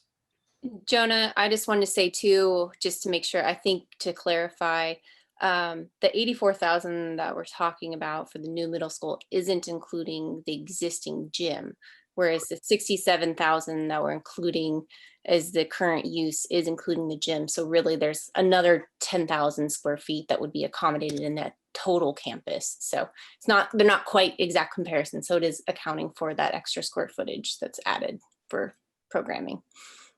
Yeah, that's a great clarification, Angela. Thank you. I really appreciate that. So we can revisit the program maybe after we look at some of these concepts, if there's additional questions, concerns, thoughts there. But we want to really start looking at what does this look like? What are some opportunities and options? As you noted, we really had kind of 8 sections. So what you're going to see are kind of big blocks. You're not going to see individual rooms per se. We just kind of want to get a sense for adjacencies and where things might go during sequencing and all of that. So I'm going to let Richard kind of talk to this first option here. Richard, did you want to talk about this? Sure. Give you a chance to have a break there, my friend. I appreciate it. So what we're looking at is how do you keep the kids on campus? It's an occupied site, keep them safe, and keep essentially everything functional as it is today. There'll be some obstacles, but the basic idea is, how do you replace this school on this site while it remains occupied? So what we've done is we've given you a diagram of the existing campuses, shows you the additions in the year of the additions. You've got your administration and the addition on the right, and the classrooms adjacent to the district office, and right in the middle is the Slater Building in bright red. So what we're focusing on is we're going to show you how this might work. So obviously this first one, we're focusing on the 1939 Slater Building. So next slide. Okay, so what this one does is, this is the first floor, and how this could be constructed without interrupting the classrooms, the 1959 and the 1963 classrooms. There's like a 20-foot construction area around it. You can fence it off, and you can build the first floor, a grade level community on what's the left as you look at it, then student services and administration on the right, special needs on the lower level. There is an open courtyard in the back next to the existing locker room and gyms, and then the commons is a place for cafeteria. And so essentially, there's a second floor. Go ahead. So and then on the second floor, you have 2 learning communities. You have the media center on the left, and then you're still having special needs on the lower level. So if you build this, you have enough that you can accommodate all your kids in this campus. And so in the next phase, you take down those older buildings, and now you're building kind of supplemental spaces.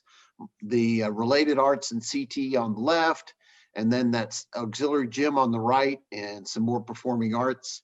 You create a drop off that pulls the buses off the street.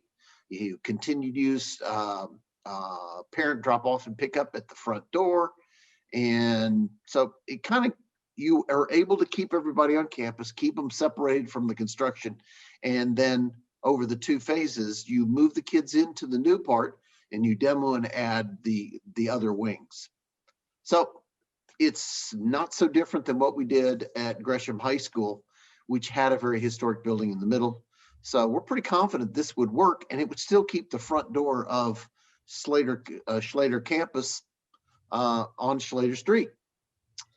Yeah, and I think another thing to add about what's really great about this concept is there are fairly minor site improvements. You know, you're still taking advantage of parking off of James Street the way it is. Obviously, we would, you know, want to chip seal that or, you know, do any improvements we needed to there. You'd still be using the kind of student drop off in the front area and through the parking lot. This one, you don't necessarily need to move the maintenance building. But if you were to move the maintenance building, maybe a good location would be in the existing district office area, just to kind of keep some of those district functions consolidated. If not there, you know, maybe there's another better spot for it, but that just kind of gives a sense for how that frees up some of that back space for play fields adjacent to the stadium and the tennis court there. So I think some really positive attributes to this concept. And, you know, we can do this a variety of ways. We could either stop on each kind of concept and talk about it, or we could just move on to the next one and talk about them all kind of towards the end. So I did want to add, Jonah, very, very quickly, that these are so conceptual. Please, but just understand, you know, we're making some broad brush assumptions. It's really an exercise in how does it work? All the details have to be worked out, but we want to show you, there was a lot of conversation previously about, well, how do we do it? How can we keep the kids on campus? And so these are the illustrations of how that can be done. Yeah. Thanks, Jonah. Yep. Yeah, and those in that program, you know, at the bottom where we saw the square footage at each section, that's how big those areas are. So that's kind of part of the reason why we go through the program analysis this early on, is just to get an understanding of the square footage associated with that. Is there any way to see those split screen, like side by side, top and bottom? As far as if it's too hard, no worries. I'm just curious if there was a way. The program in this, or well, like this phase 1 and phase 2, like side by side, so we could see them together. Oh, gotcha. Probably could figure something out there. Let's see here. While you're here, see where everything is still in place except the Slater Building column. It's all there except the Slater Building. Right. And so you build that. The only part you're missing are the wing, the CTE on James Street, and then some more of the commons areas, music and the auxiliary gym that are on the right. So in the interim, you still have the main gym functioning. So yeah, so you're really just finishing it out. You get 90% of what you need in phase 1. Hey, Brett, I see where those play fields go, where that parking lot is. Losing that amount of parking, particularly during Friday nights, are we looking at a problem? Well, probably, but as we keep, like, we added modulars that took away a bunch of spaces back there anyway. But yeah, I mean, it would be an issue, and I don't know how we would solve it. But I like seeing those play fields. Yeah, that'd be a lot of fun.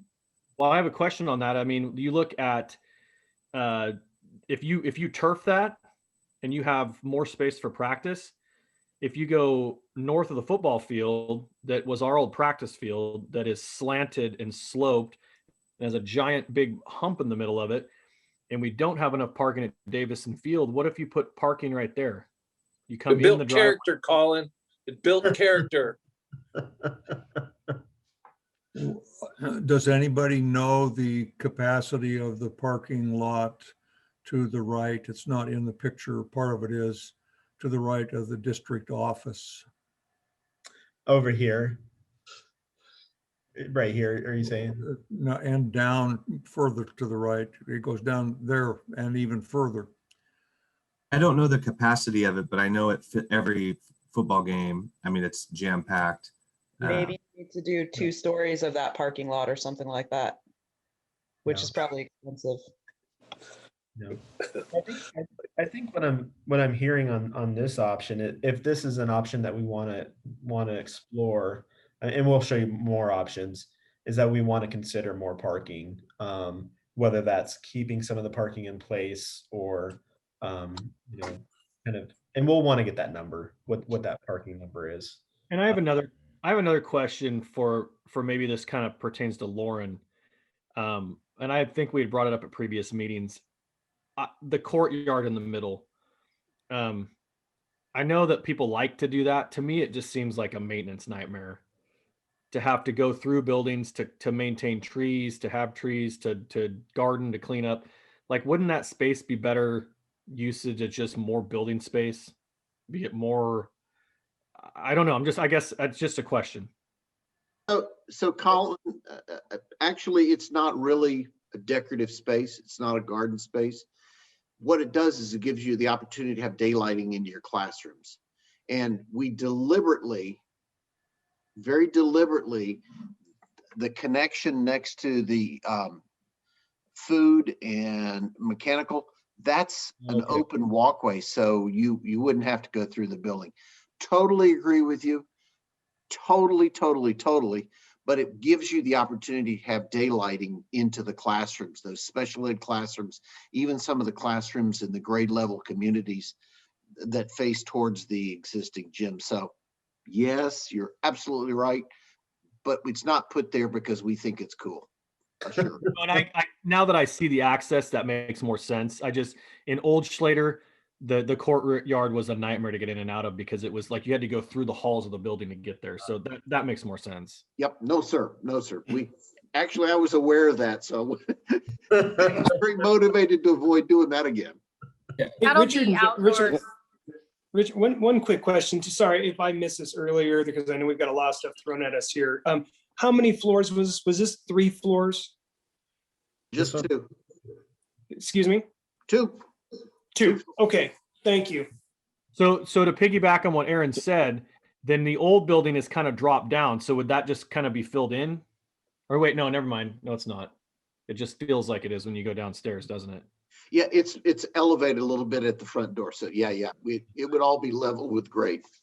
Yeah, and I think you're hitting on a question that I might have on one of these options. To Aaron is currently the code only allows for 2.5 stories. The municipal code for the city of Silverton up to 35 feet. So if we wanted to look at 3 stories, one, we'd have to work with the city on that and kind of understand how do we get a deviation or a variance to that, and if that's possible, if there's a mechanism for that, because we'll both exceed the height and the 2.5 stories there. So, well, I think if we can get our square footage on that same size of land with the least amount of stories possible, I think the better. Gotcha. Yeah, thanks. I had a question about the parking. Just as I'm looking at that diagram, it seems to me that would make sense for where the existing gym is, that line, that's where the parking would be, or a fence for safety, is take that existing and take that line all the way over to that white building by the football field. and there's a fence there, and then that whole area back there is our play field and our covered hard surface area. Because you've got to be able to get people to park, especially handicap parking, to get into the stadium. And I would think extending those parking lot, that I don't know if that would increase the parking that we have or decrease it, but it's something I'm sure with cost, you're going to have to repave it and all of that in that budget number. Yeah. No, and I think that's a good point, Jackie. And I think we will definitely want to get kind of accessible parking over by the stadium. And then again, just identify how many parking stalls.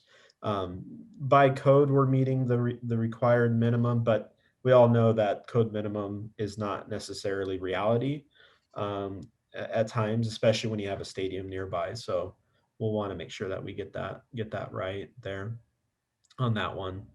And on all these options, if we're sharing the same thing there.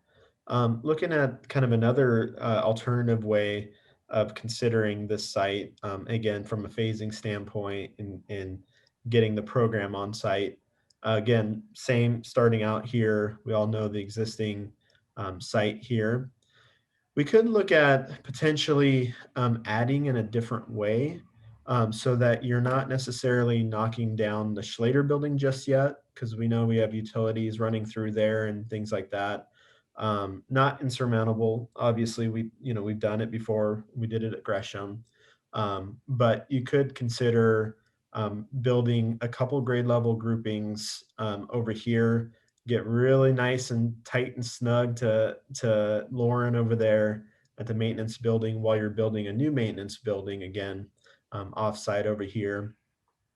You'd want to look at performing arts, stage, commons, kind of food service and mechanical. So get that mechanical plant started there and maintain your portables and all of that. Again, we'd have to work with the fire department for access and understanding of access during construction for fire safety. But it's something that we can do there.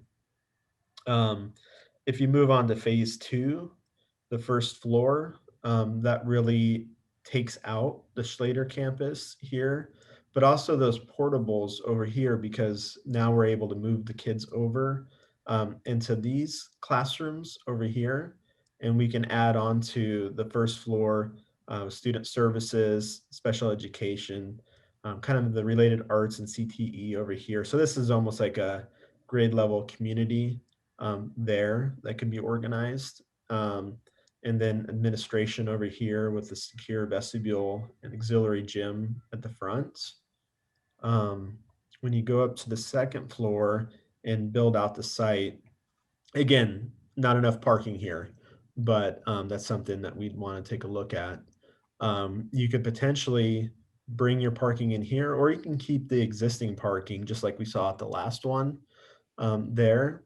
You could consider doing a bus loop right off of Brown Street and having, kind of, visitor buses and for home games and things like that kind of parked there, but also serving the middle school as a bus loop and kind of get a route over there. And really the front is still Slater Street, but it's a little bit different. You don't have even though the courtyard wasn't enclosed completely in the last scenario, this has a different kind of outdoor learning opportunity that's connected to the outdoors. And again, we'd have to look at parking in this scenario, just like any other scenario there. So that's kind of a different way of looking at that. And that's really option kind of B1 is what we're calling. B2 is the same with the building. It's just maybe looking at the parking a little bit differently. Maybe in order to get more play fields or more parking over here, maybe you can come off of Brown Street with some parking and student drop off. So you get a longer queue off the streets and onto the campus here. And then coming out here And then for access to the service drive and the bus loop, you could have a bus loop over here. Potentially, we'd have to kind of work the radius there and really get a better understanding of that from a civil standpoint. But that's kind of another option, and that would come right off of Florida Drive here. So kind of get some of those cross street connections at those. And then a pretty gracious entry plaza, kind of hard surface play area right off the physical education. This would be a good location for that covered play right here that we're thinking about, both from, the hard surface play area, but also for pickup. Kids can be waiting under the covered play for pickup there. So would the whole property be fenced along the street edges or something like that? Probably, Eliza, probably would be, I think it would be here. And that's a detail we'd have to work out for sure.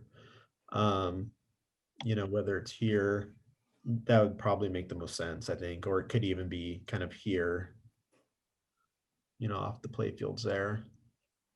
Hey, Brett, what about football locker rooms? I'm assuming we still got to have some kind of shared space with the middle school, correct? To make that happen. Yeah, unless we work something out with the high school to do something different. But as of now, yeah, we need to figure out shared space. Question. If you, in the first phase, build a single level, you have to put a roof on it and then come back and tear the roof off to put on the second floor. Am I missing something? Or if that is the case, how extensive or how much more does it cost to do that? No, you'd build from the foundation up, Ray. So in that first phase, you'd go all the way up and not add a second floor. So here, okay. All right, good enough. But there would be some. Go ahead. The other thing I think we're going to keep coming back around to this before we can really, I think, dig into the different options is that parking situation for those games and so forth. And I'm not on their campus a lot anymore, so I'm just throwing it out there. Yeah. What if we build extra parking on the north side of the football field where the access is actually on the north side of Davison baseball field there? If you understand kind of where I'm saying that we're going, and then loop back around with the parking lot on the north side of the football field, yes. Because I think it's going to be hard to visualize unless we take care of some of that parking. I'm having a hard time visualizing at least which footprint to go unless we have parking figured out. And to piggyback on that, Lauren maybe can speak to this, but isn't there some issues arising possibly with the parking along Davison Field with possible sidewalks in the future with the new subdivision going in? So having parking east of the baseball field where Sean's talking about would help eliminate the parking we're going to possibly lose someday along Davison because I believe that was an issue. Yes, we know we're going to lose some parking up at the very north end, the very north area field with the current layout. I believe that they're looking at possibly putting sidewalk in down to Western in that development. So it's up to 935 feet from what I recall. Jason had told me. Okay. Go ahead, Liza.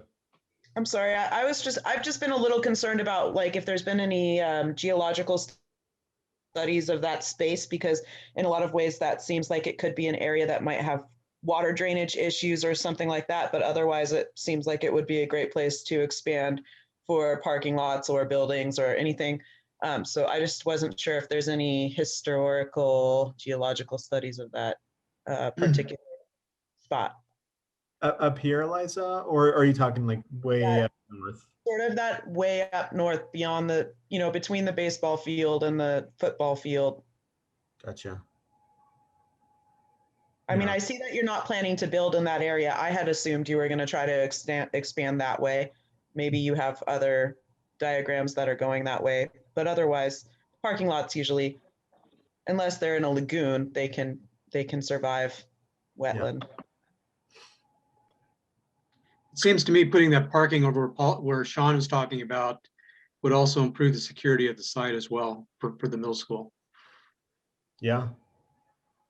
Agreed. First couple questions I have. First off, maintenance building, I guess. Lauren, maybe opinion on this. Is there room at Pine to do it like northwest of the CTE building down by the old house?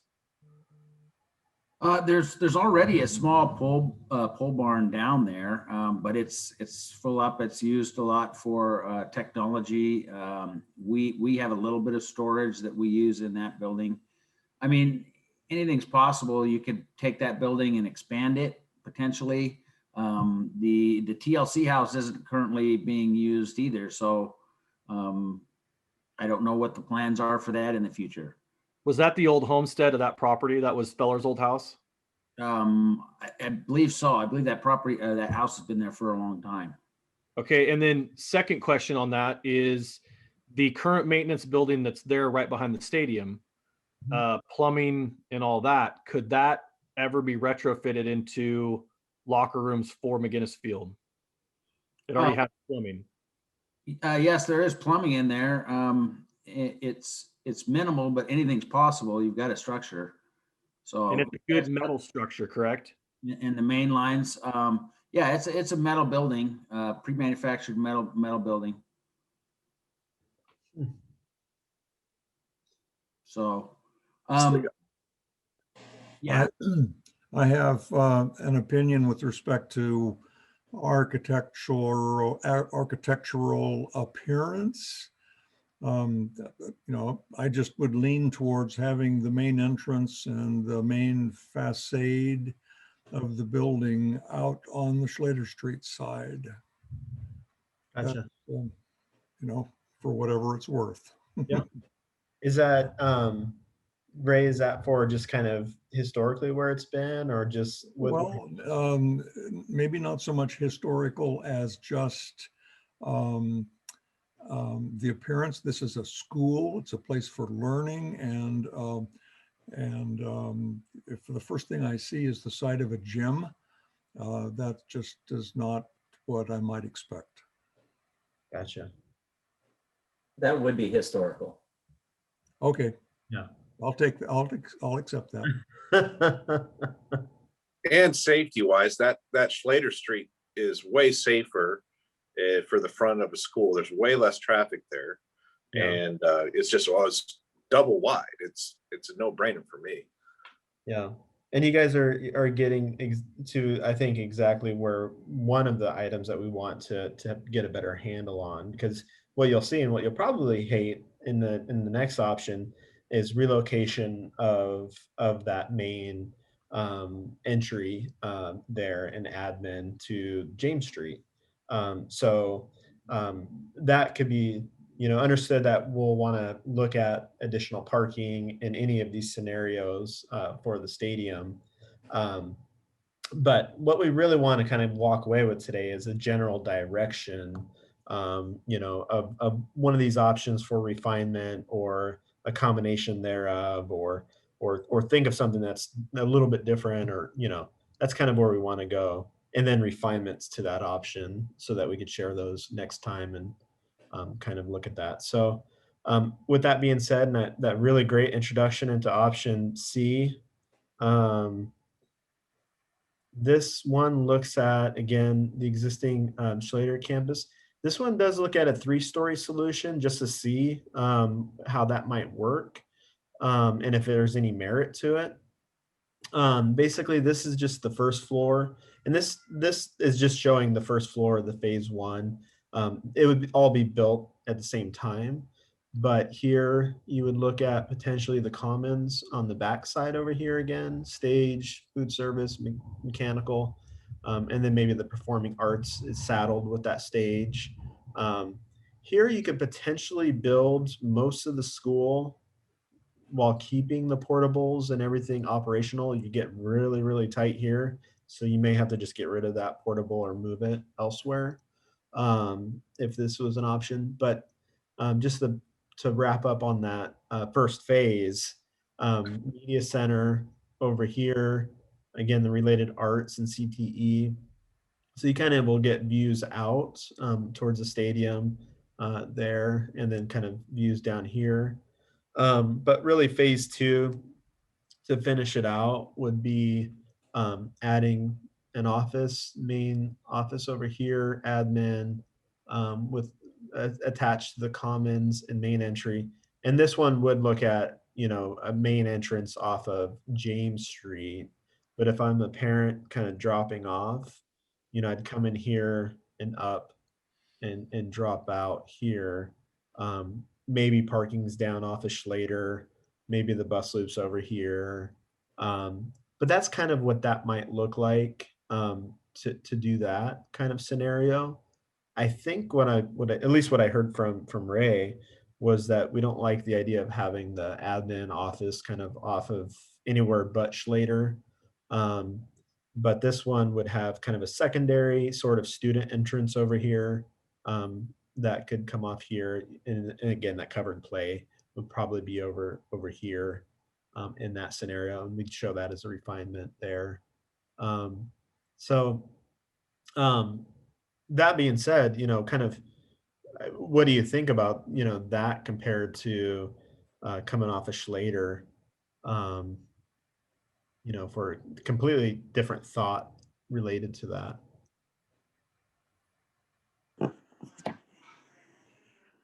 Jonah, do you have any of these where they're at a separate satellite location? So we're not building around the existing school, we're building elsewhere? I do. We have another potential option, one last option we want to share here, because we did hear, I think maybe either in our 4th or 5th meeting, about looking at that north site potentially as an opportunity. So maybe we'll jump to that really quick here, and then we can circle back on these options, just to see, we just want to test fit it, see if it works programmatically and functionally. The pros to doing something like this is, and challenges is, you've got private property here. I mean, really kind of almost where the trees are. I know that this parking lot that's being used now, there's potentially some plans for that. So we're not really considering, we're kind of considering in this option, all of this area off limits here. But then you might take a look at doing something kind of like this, where you could, again, if you lose this parking in the future or not, I'm not sure if you will, but you could potentially add parking over here to augment that. You could have a wraparound kind of student drop off around the building here.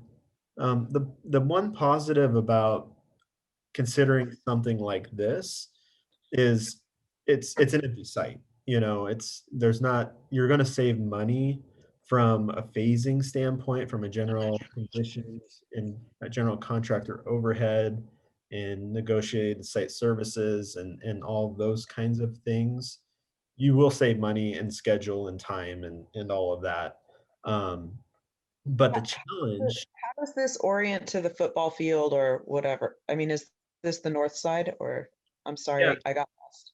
This is way down at the other baseball field, right? So kind of away from the middle school, the current middle school. it is. It is. Thank you. Yeah. And also too, Jonah, how does this play into, if we're that far away, and what would we do at the gym? This is pretty far away and I don't see a gym on this concept at all. Yeah, definitely the big con, Aaron, there is, again, this is looking at auxiliary gym, but it doesn't have it's not attached to that main gym. So we were very reticent about showing this option or exploring this option, but since that kind of option B was so close to being second, it seemed like we wanted to share this. You could, again, I mean, not saying we want to do this, but you could add square footage and add a gym over here, but you'd have to look at some kind of reconfiguration there. If you go up, Brett also just added a thing in the chat about teenage drivers and lots of traffic for high school. And so that is a reality. I'm glad Brett brought that up. oh, because of how close it is to the high school? Yeah, how close it is to Western and entry into the high school, back entry to the high school. Yeah. Yeah. I mean, I think we get that at the current location though, too. Yeah. Any of the James Street entrances get pretty wild, but it may not be unavoidable, but I don't know. I mean, really, the only way to remedy that is to completely abandon the Slater or James site, right? Put the middle school somewhere else, which it sounds like we're kind of resident to do that. You know what I mean? That would be the only real true way to get rid of that. The reason this one intrigues me is because of the possibility of if redoing the fields at Slater Street, the middle school, adding more fields to that area, keeping the gym, because somebody had mentioned it in the prior meeting about making that a community space. But see, I've been gone a while and I'm not exactly sure how well the school district and the city of Silverton play well together when it comes to like property. Because I see a lot of opportunity there for adding an extra gym, another gym, keeping the one we already have, opening up for city leagues, more field plays, parking, like more maybe events for, because thinking down the road as far as soccer's growing, maybe, you know, other fields to play on, to have events, to host more events in this town. But again, that's school district property, so not exactly how amped the school district would be about having non-school events, but more for the town. That's why I like this one. But again, it would probably take up the cost of the school. As it is, I think that most of the fields that the schools have are the community center fields for the city right now. But I just wanted to say really quickly, I like the layout of this, like the compactness of it and the circulation of students through the spaces. And I could see something like this moved over with the gym attached to one of the grade level community spaces, and then taking out the tennis fields or tennis courts and rebuilding those. Jonah, Sorry, go ahead, April. I mean, not that we're saying we're picking this one, but you did mention if we chose to do this, it would save money. So, I mean, there would be an option of adding a new gym into this one, right? Because we would have savings by choosing this one. Yeah, I mean, I think you'd get savings. I'm not sure that you'd get that much savings. Enough for that, yeah. Probably not, but you there may be savings to be had. And then of course the question, like Josh has alluded to, and Colin and team, is what do we do with that site? Right. Because there's going to be either you, I mean, you literally do nothing at the moment, which I don't think is a really good option. No. But, you know, or you raise everything with the, I mean, Josh, I really like that idea of that being kind of a community type center, you know, but then the question is, again, what do you do about the gym over here? The thing that's appealing about, at least in my mind, about that as being kind of that community center is it does say, you know, to the community that, you know, you're kind of doubling up a little bit, and you're going to have to do improvements to it, to obviously where you disconnect the building, add mechanical room. You have to do something to reface that building and select site improvements. But it could potentially be a community asset that the district could rent out. And a lot of times that goes over well with the community when you're trying to sell A bond. Bond, yeah. It also allows a ton of parking for the stadium and Yep. room to do a football, you know, a locker rooms and a football room. Yeah, and one other budget question that I have about this kind of north plan is how much more would there be, say, in like SDCs, sidewalks, traffic flow on North James all the way to Jefferson? Because I know when you do things like this and you push things kind of in a different spot that had less amount of traffic, now you're putting more traffic in this area. What would be required of us? Would we get into this and be like, oh my gosh, now we're having to pay a ton of money for sidewalks, for a stoplight now at James and Jefferson? I'm just throwing it out there. Is there some hidden costs that we're not seeing here on this site based on like street and developments, which we know get required of us of the city and the county? Aaron, that's a great question. I'm pretty sure the city's already in the works on that due to the subdivision they're planning on putting out there. The subdivision's required to put in those sidewalks.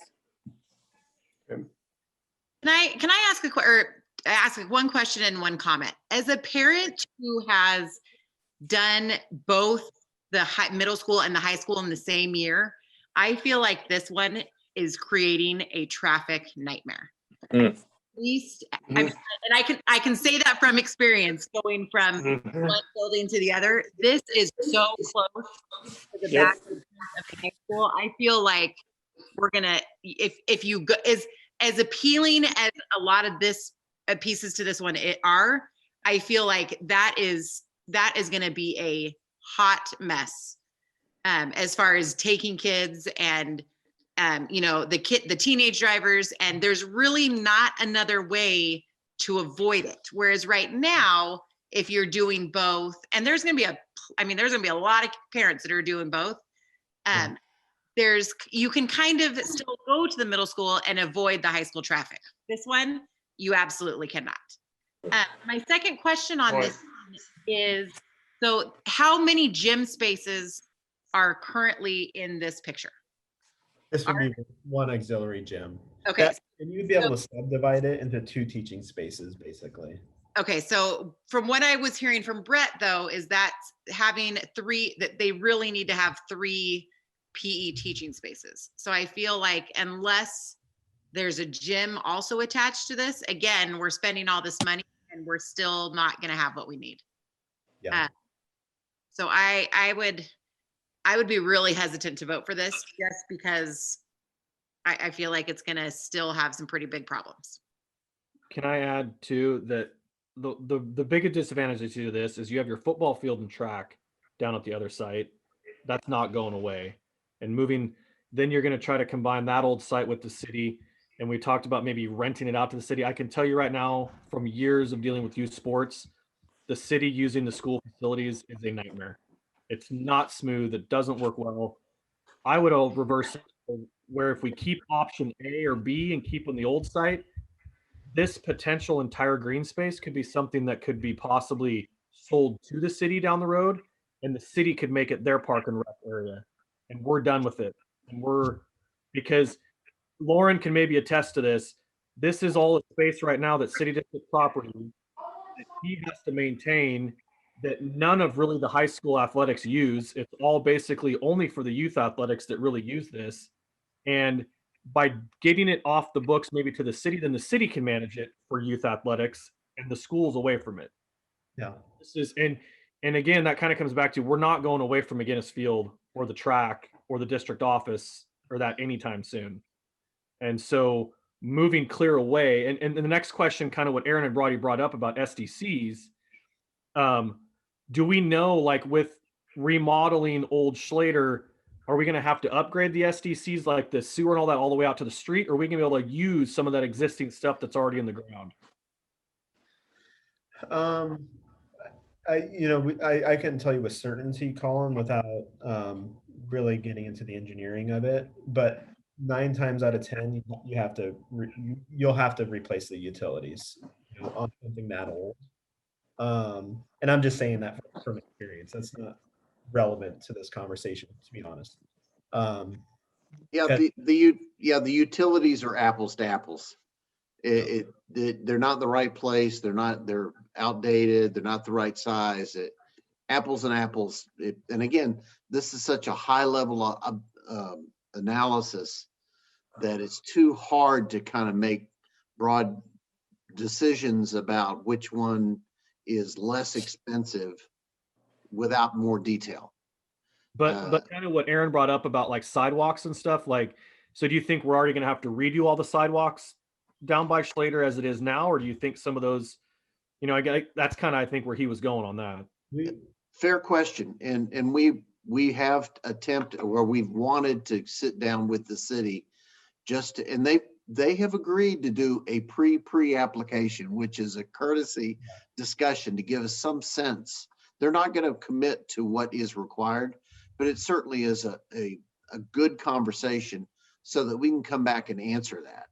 There probably will be some site development requirements because the development code is updated on a periodic basis.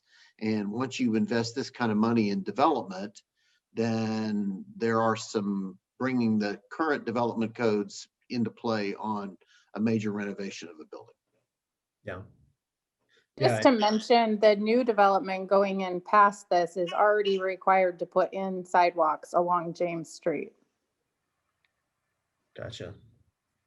The the sidewalk is peanuts compared to the amount of money we're talking about. Of course. Yeah. And I just cannot comprehend trying to sell a bond to the patrons of the district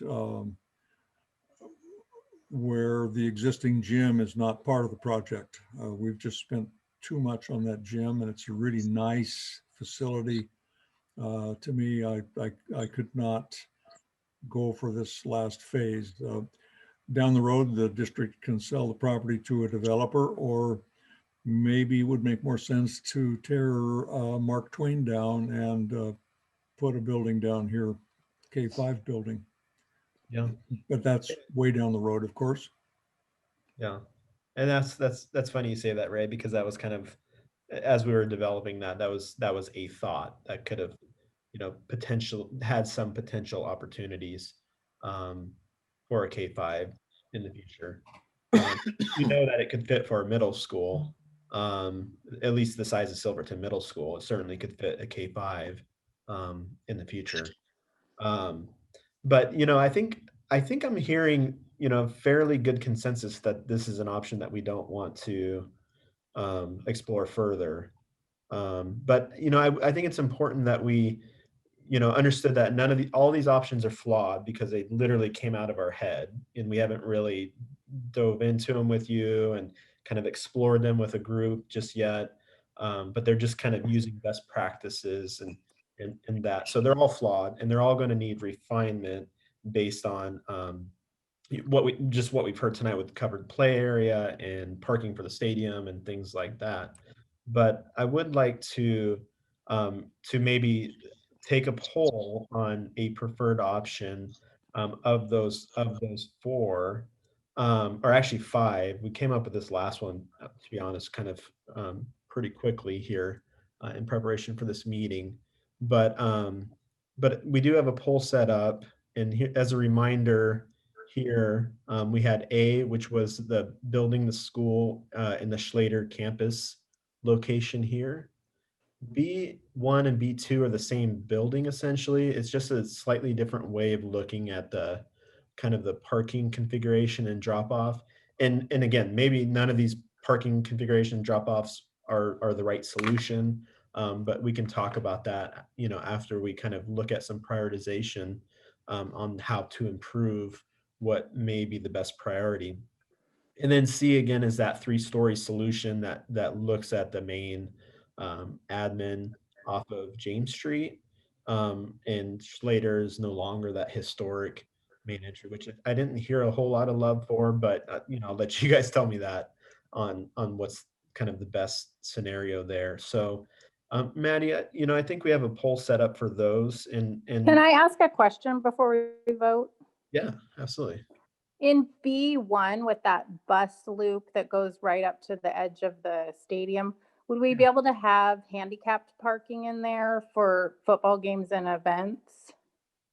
Yeah, one refinement that we may look at, like as an example, April, if let's just say if B1 was what we wanted to go with, and that was a clear direction out of this group, then we'd want to kind of maybe sit around and say, okay, how do we improve that? So let's look at maybe that bus loop becomes, some parking, you have bus drop off, but it has parking for the stadium. And that becomes more parking over here. So I think that's kind of a direction that we could talk about. But yeah, you could certainly And do that. before everybody, I mean, you all get to have your opinion, but before you all pick A, because it's on Slater Street, I just want to point out that the physical education building is not going to be next to the gym if we pick that one. And I appreciate in all the other designs that the physical education building is much closer to the gym. Well, and I was gonna comment on that because I thought we had kind of talked about with A adding an aux gym because there's no aux gym. So what if you move the physical education building to the north of the current gym and had like the two aux gyms right there? Have this up here, Colin. Yeah. That would be the aux gym. Physical education is the auxiliary gym, right? Right. That's essentially the same thing, right? Yeah, Right. the aux gym is the high volume, and kind of the lower volume is the storage and health center and What, and I think these are just concepts, if I'm right, right, Jonah? I mean, these aren't baked. These are just kind of like, hey, kind of cluster concepts, and we can rework as needed. But it's more just the general flow of, hey, do we want to get it off James? Do we want to put it off Slater? Like, what the layout is. Am I correct in that? That's a perfect way of stating that, Aaron. I mean, you're literally saying, if you don't vote for C, a big reason is because I don't want it off Slater, or I want it off Slater. It's just big red rock. One that came up in the chat too, Jonah, was the layout of the north concept, but move kind of where A is. Yeah. That was somebody brought that up, and that was a great idea. I mean, obviously that can be, again, we're looking at high level. Maybe that's too far in the weeds. Can I just ask a quick question? I appreciate the phased building options, but is there some way, or is there a reason we can't consider building on the north side of the gym any of these plans so that the existing school can just operate as it does, and then we take that down and put whatever play fields we've built on top of there? Wouldn't that eliminate? Over here, you're saying? I just wasn't sure if that might eliminate some of the phased building issue. Yes, that's exactly where I'm saying, like, just kind of like flip it, but then I guess probably still keep your access in from Slater Street. Right. Well, let me ask a question related to that. How we were trying to be sensitive to these tennis courts. Should we be,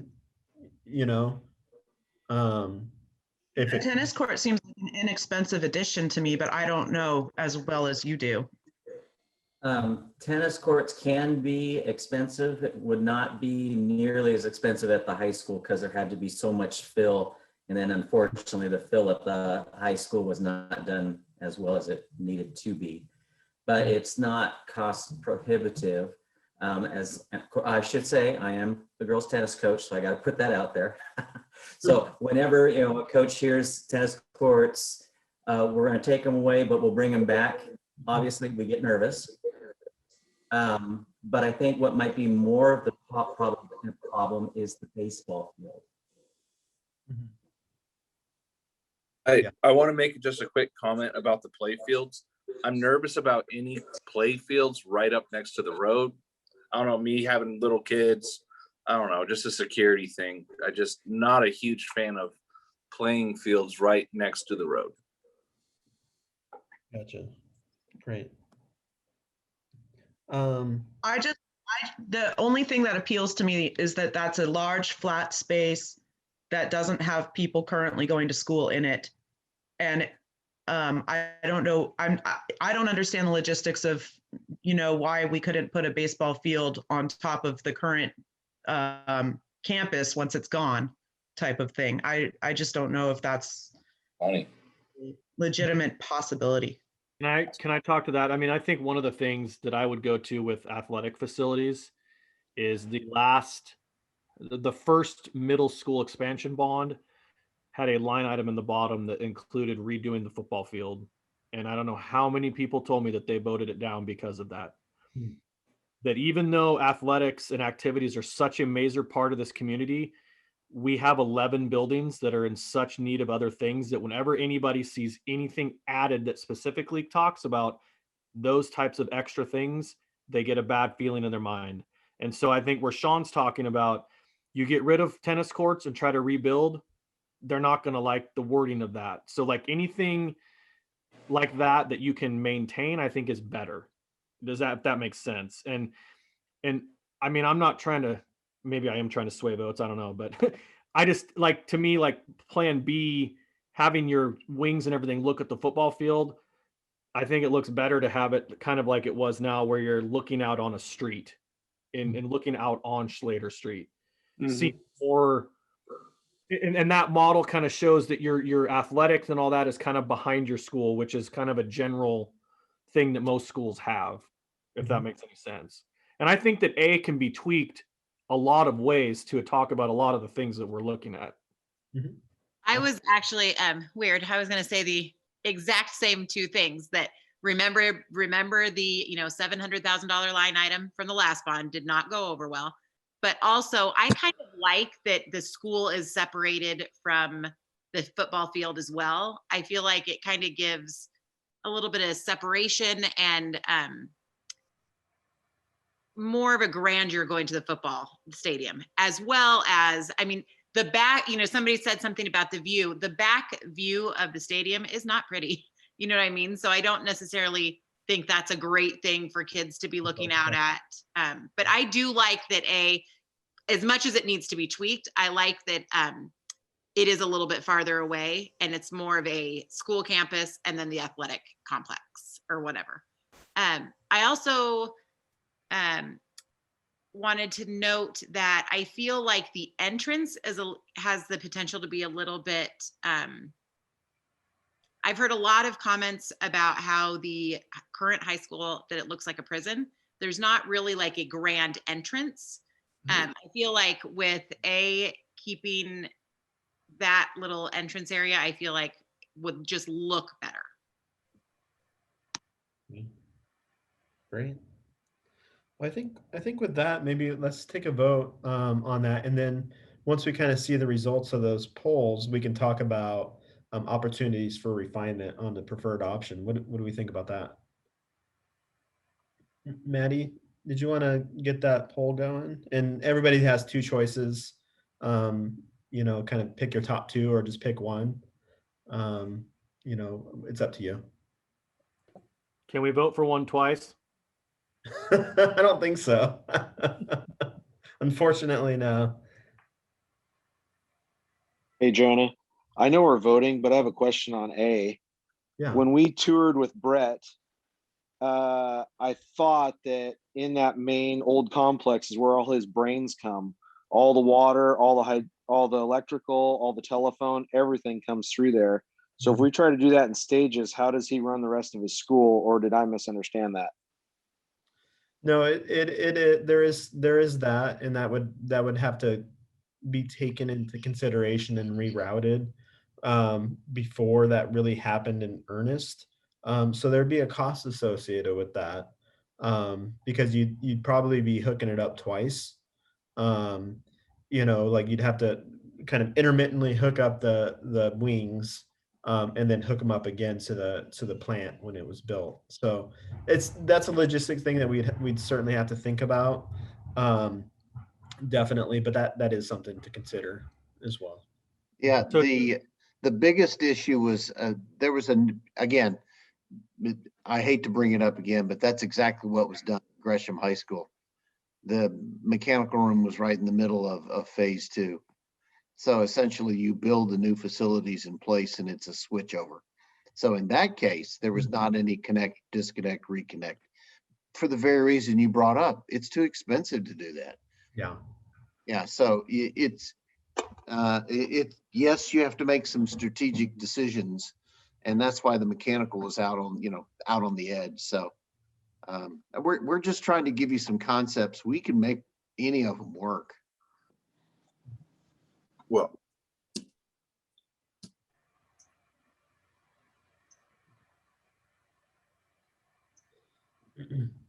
I guess, I mean, kind of like the last time we voted on this, there was cost associated with each one.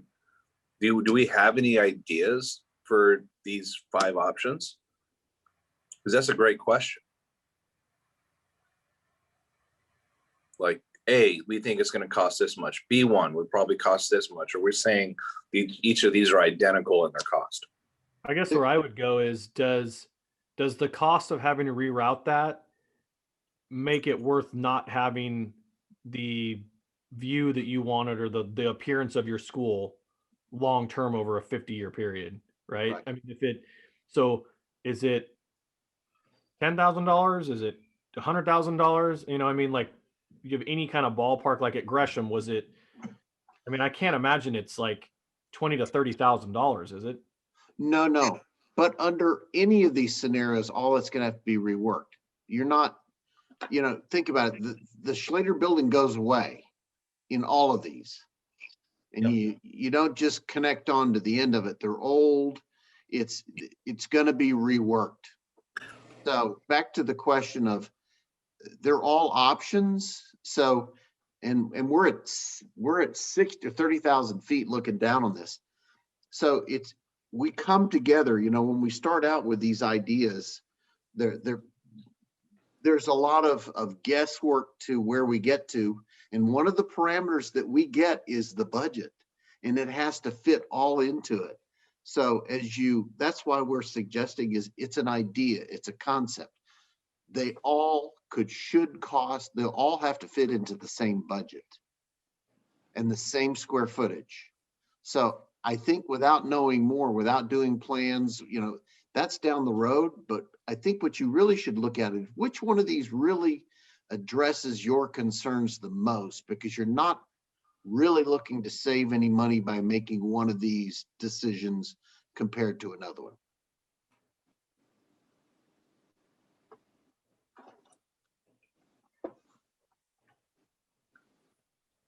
So I think, I don't know, Maddie, how are we doing on the polls, or can you tell?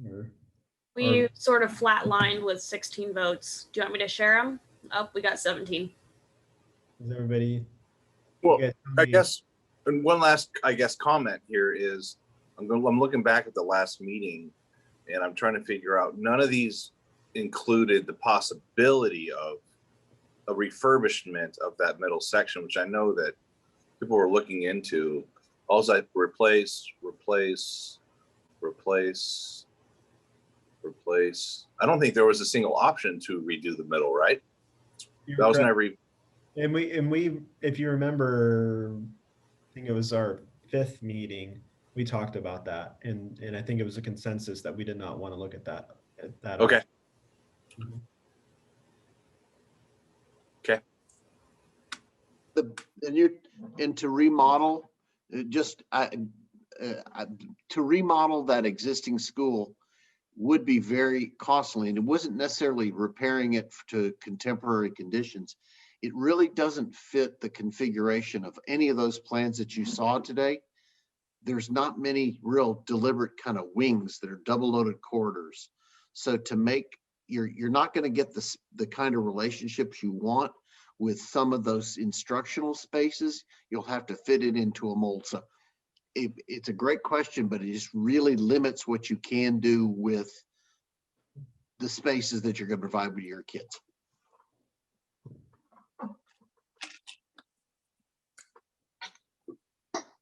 I do feel a little concerned, just that, like, in the last meeting, what I felt I was saying that I wanted to vote for was new construction with the existing gym for the middle school, and then spreading money around the district. So now I am a little worried that I'm now voting for, like, I don't know how flexible these plans are. I understand you're telling me they're flexible, but I would like to be sure that we get to dial in and refine. Yep, absolutely. And that's an important part, Eliza, is again, after we get a sense for a general direction, let's talk about opportunities for refinement. And as we pointed out in the agenda for the next meeting, bring those refinements to the group for just kind of review again, and see if those are the recommendations we'd like to make before we get on to all the other work in the district. You know, because as you can see, it took a lot of work just to get to this point, the middle school. It's kind of part of the reason why we've been pushing the agenda at the middle school, is we knew that it'd be the biggest effort, you know, to dial that in and get a handle on. But we will, you're absolutely right, Eliza. We need to come back with a refined plan. And we're just asking for a general guidance, direction, so that we can continue our work, and bring back a refined plan to you. And so I would hope it gives you, I would like to make a comment that you should give you hope in that it's not linear. Everything is not linear. It's like, you know, we're going to come back with this, but at the same time, we want to look at what other allocations of funding there is going to go to the rest of the discussion we've had. So it's not, we don't close the book on this one and move to the next one. You know, that's the beautiful thing about planning. It's kind of a circular motion, and it all kind of had a fit. So every once in a while we kick off and we have one of these ideas that we want to develop it, but we're going to come back. There we go again. We'll be back.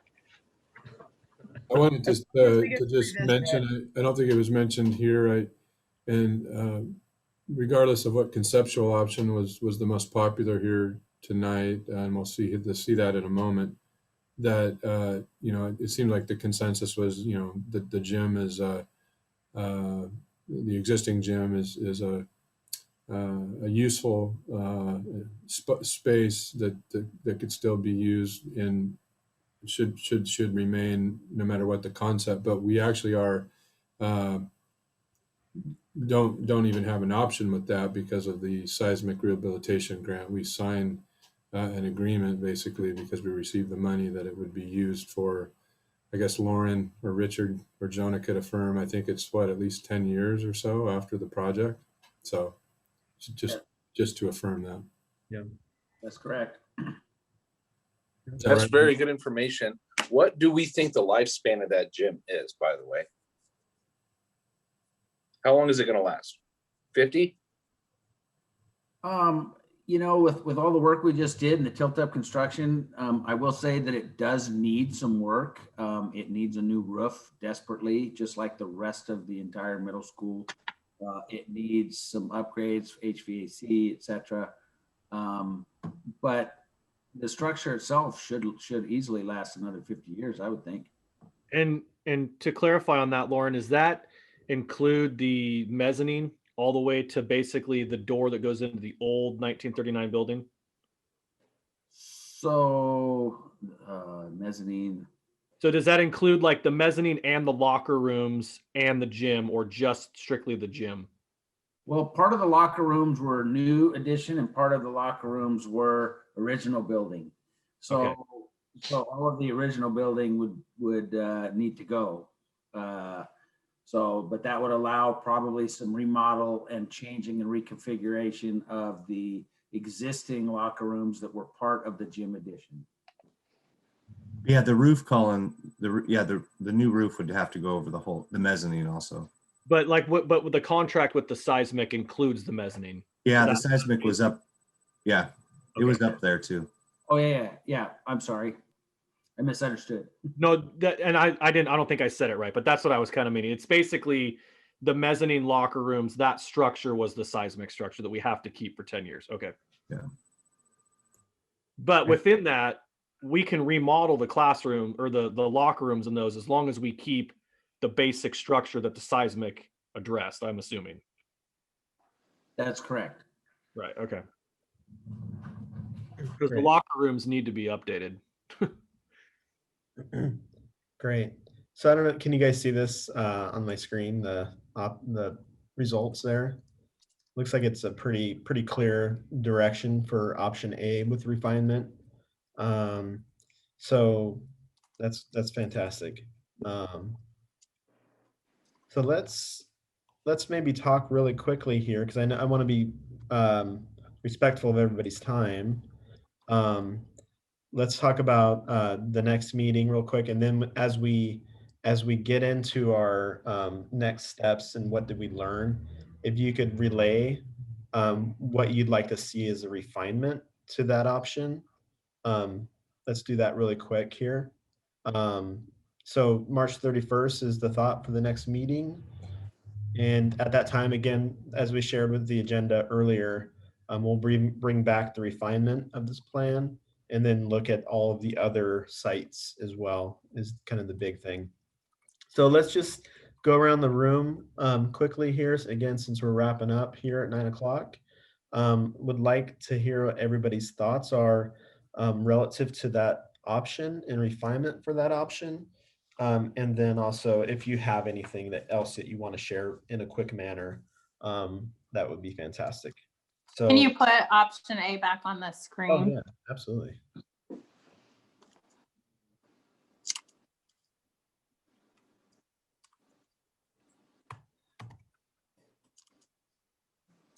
Great. Thanks. Ray, you're always at the top left on my screen, so you're Okay. Well, my opinion, I think Slater Street should be the focal point. I think parking should be it should be in the rear, someplace else. Just looking at it, I see these yellow, green, purple boxes. You have lots of opportunities to move those around. And I think you should explore some of those. What we see here is no way set in stone. And so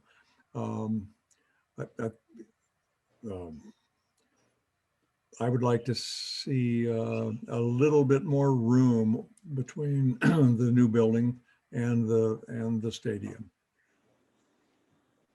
Thank you. Thank you, Ray.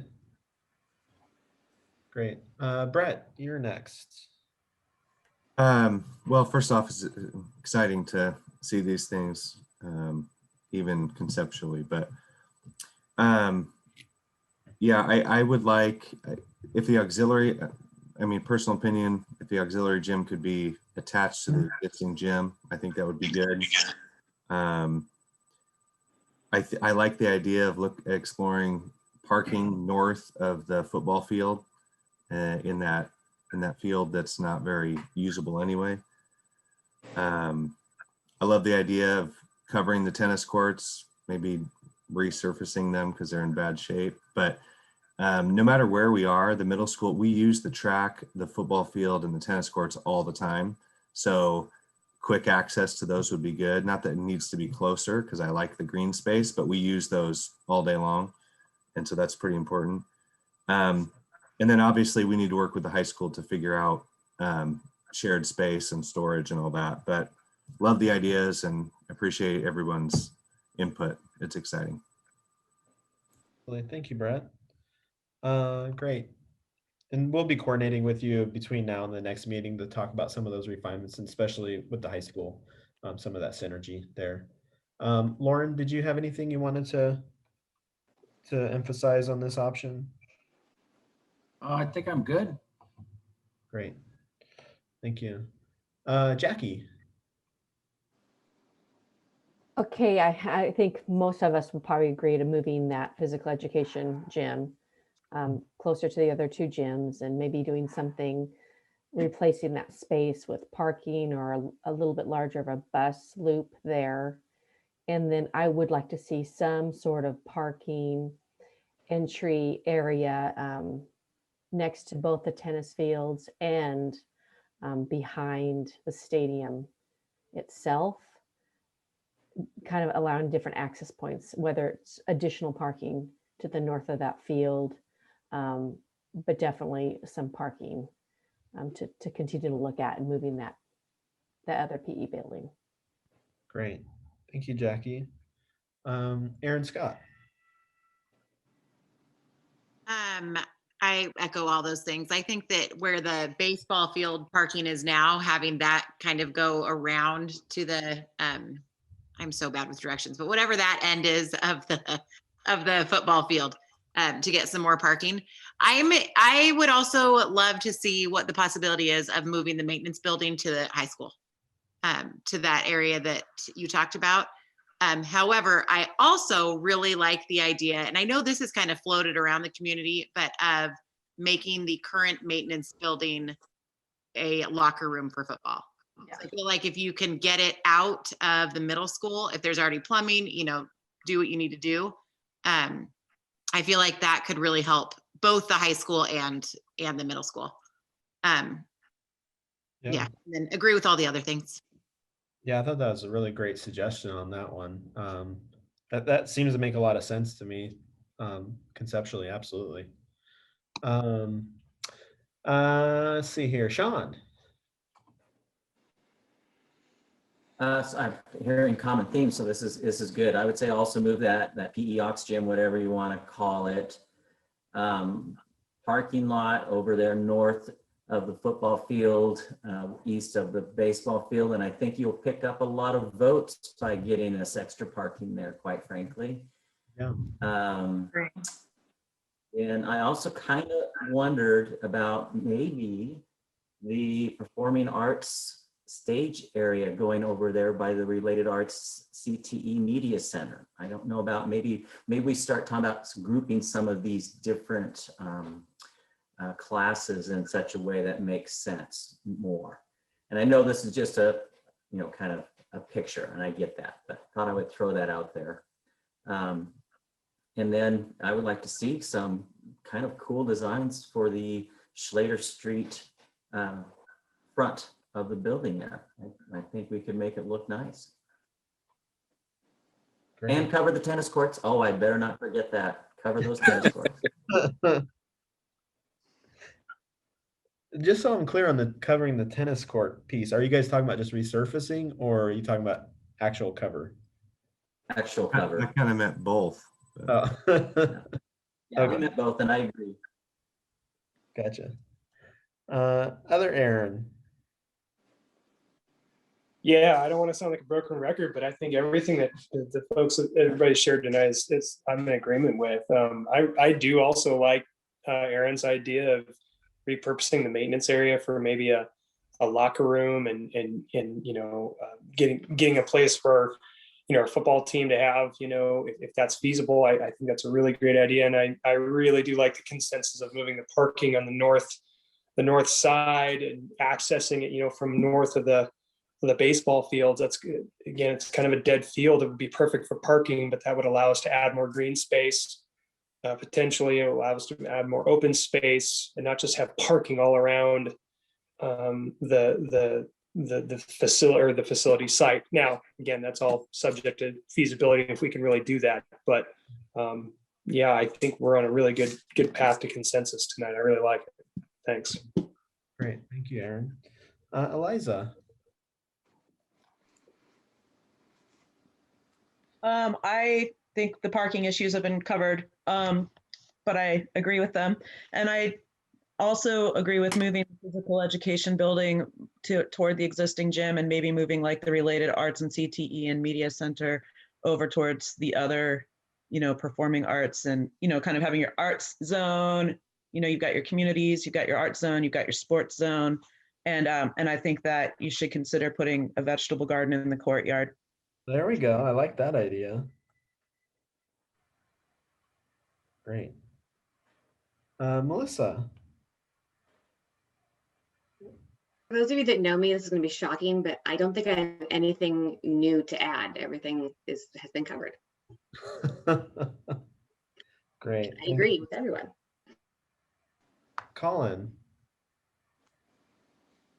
I was going to echo a lot of the same, the same things. I was thinking along the lines of, I think brought it up, of just basically, what if you swapped the Related Arts CTE and the physical education somehow, whether either the Ox gyms north of the existing gym or west of it there, and then maybe Jackie was talking about parking. Maybe you could keep the parking on the north side of the current gym and cut a fence from the corner of the gym across the play fields, and then you get parking for handicap maybe on the north end of the football field where we are going to get rid of the old practice field. If you did that. Another idea was, I know this is rough concept, but if the front of the two green buildings, even though I think on here it shows having that be open, if you could somehow make the front of that architecturally look like old Slater, that might get people liking the idea of keeping some of the old look, but be it, using brick again, or just having the architect kind of draw it in a similar appearance to old Slater might, get some of the people that are upset about it going away. Yeah. Yeah. Kind of similar to Gresham again, kind of what we did out there. Yeah. April. Well, I agree with everything pretty much that's been said. Although I realize I had an idea that I don't think is what agrees with what people were saying. I was thinking people were saying move the stage and performing arts to the James Street side, which now I think they mean flip them back to the back. The only thing I was thinking with that is if we had the stage and the performing arts along the James Street parking lot, if we ever have scheduling where there's things happening there and there's also football games happening, that gives us that whole James Street parking lot. You could also make that a really beautiful entrance if you have your stage and your performing arts center on that side. Yeah. But I am totally 100%. It's beneficial to the middle school, not just the football team, if we really include doing the storage and the locker room for the football team. I think that has to be, that's a tiny amount of money in what we're doing, and I think that has to be included. Yeah. Great. Thank you. Thank you, April. Peter. Yeah, option A, I like the way it faces the street, just the general appearance and the concept, but it's a great option. Unfortunately, I would just love to see something that was pulled more off of James. And I just kind of look towards the future, that the James frontage to me is just, it's a concern that the street's going to just do nothing but grow in number of cars per day.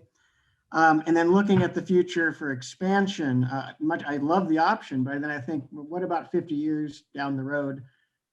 Expansion, how's that going to fit in? And just be nice to see something that I know it's probably lots of reasons why it can't happen, and money is one of them, but that would go around Slater and Brown and kind of be a corner that would have a kind of more of a campus feel with CTE and having a little more sectioned off, maybe even detached space. So that is probably well outside the brainstorming at this point. So, but it's just, it's a good option. Great. Thanks, Peter. Josh. I do like A1. It's the only one that showed courtyard that I saw, and I like having that kind of open look to it. I do have a concern about the parking all the way in the back, but that's because I'm not very familiar with how varsity, JV, and freshman football are kind of practicing. If they're just solely using the turf, I'm a little bit, if they're ever using that field for practice. As a football guy, I get a little bit nervous when you go and play. Maybe everybody has artificial turf and nobody plays on grass anymore. So maybe we don't need regular turf, or grass. As far as the long range planning facility aspect goes, I'm a little bit concerned about proposing a complete 10-year plan in two more meetings. Not just the middle school, but I don't think we've even talked about CTEs for any of the K-8s, any other auxiliary programs that we might need, or where Lauren wants to go with any of the money or the maintenance that needs to happen with the other schools. And I know we talked about it at the beginning.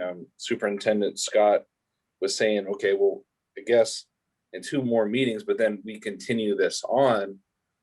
Are we essentially done May 21st as a committee officially?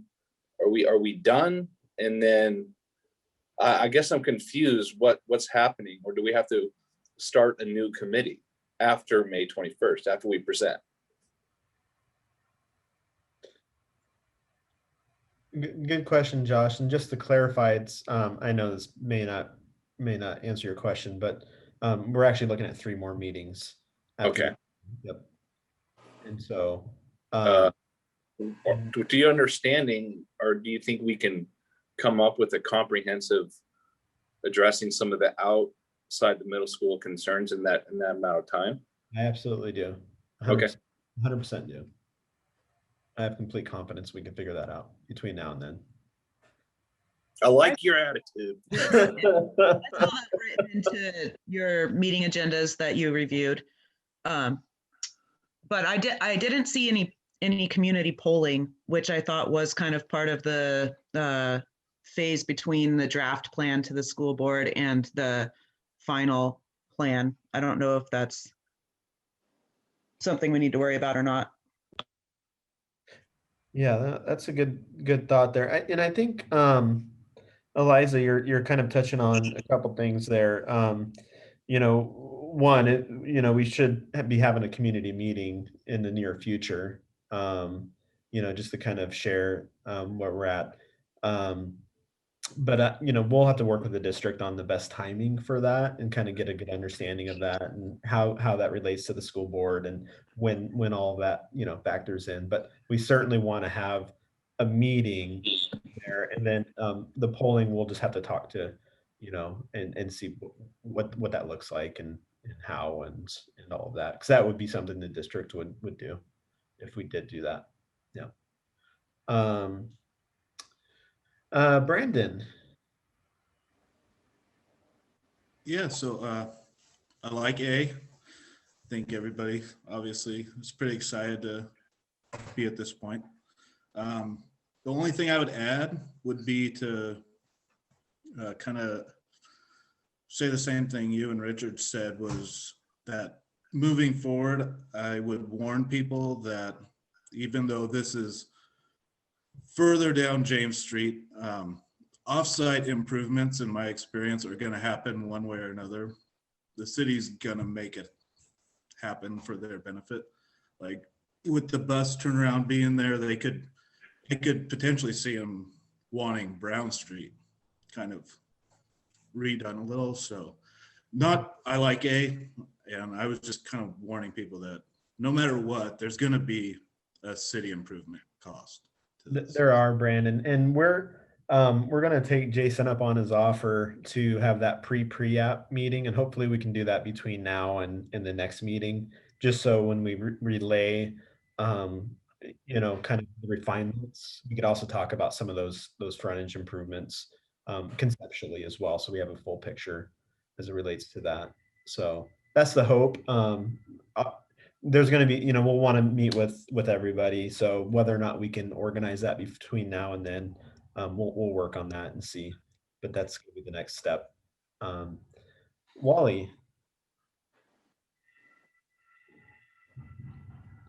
Yeah, I like the idea of, at least on surface, of moving the parking to the north side of the football field. I'm a little bit concerned about congestion, so I'd like you to look at that a little bit.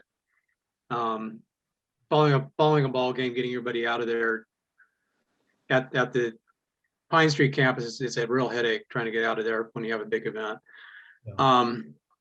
Also, in terms of costs, I think we need to be talking about cost to the taxpayer. We talk about these big numbers, but it really doesn't mean a lot to anybody until they know how it's going to affect their pocketbook. Yeah. And beyond that, yeah, I think it's great.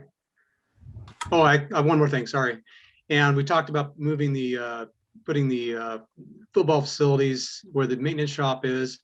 I think it's imperative that we separate the high school activities from the middle school activities. That's got to happen. Whether or not that's the right location for that building, I don't know, but we do need to have a building for the football folks for showers and for locker rooms, and get them completely away from the middle school. Yep. Yeah. Great. Thanks, Wally. Let's see here. Jason, are you on the line, or did you want to offer anything? Or just that, yeah, we will be able to meet with you guys before the 31st, so we can work to schedule a time when that will work for everybody. Perfect. Really appreciate that, Jason. That would be fantastic.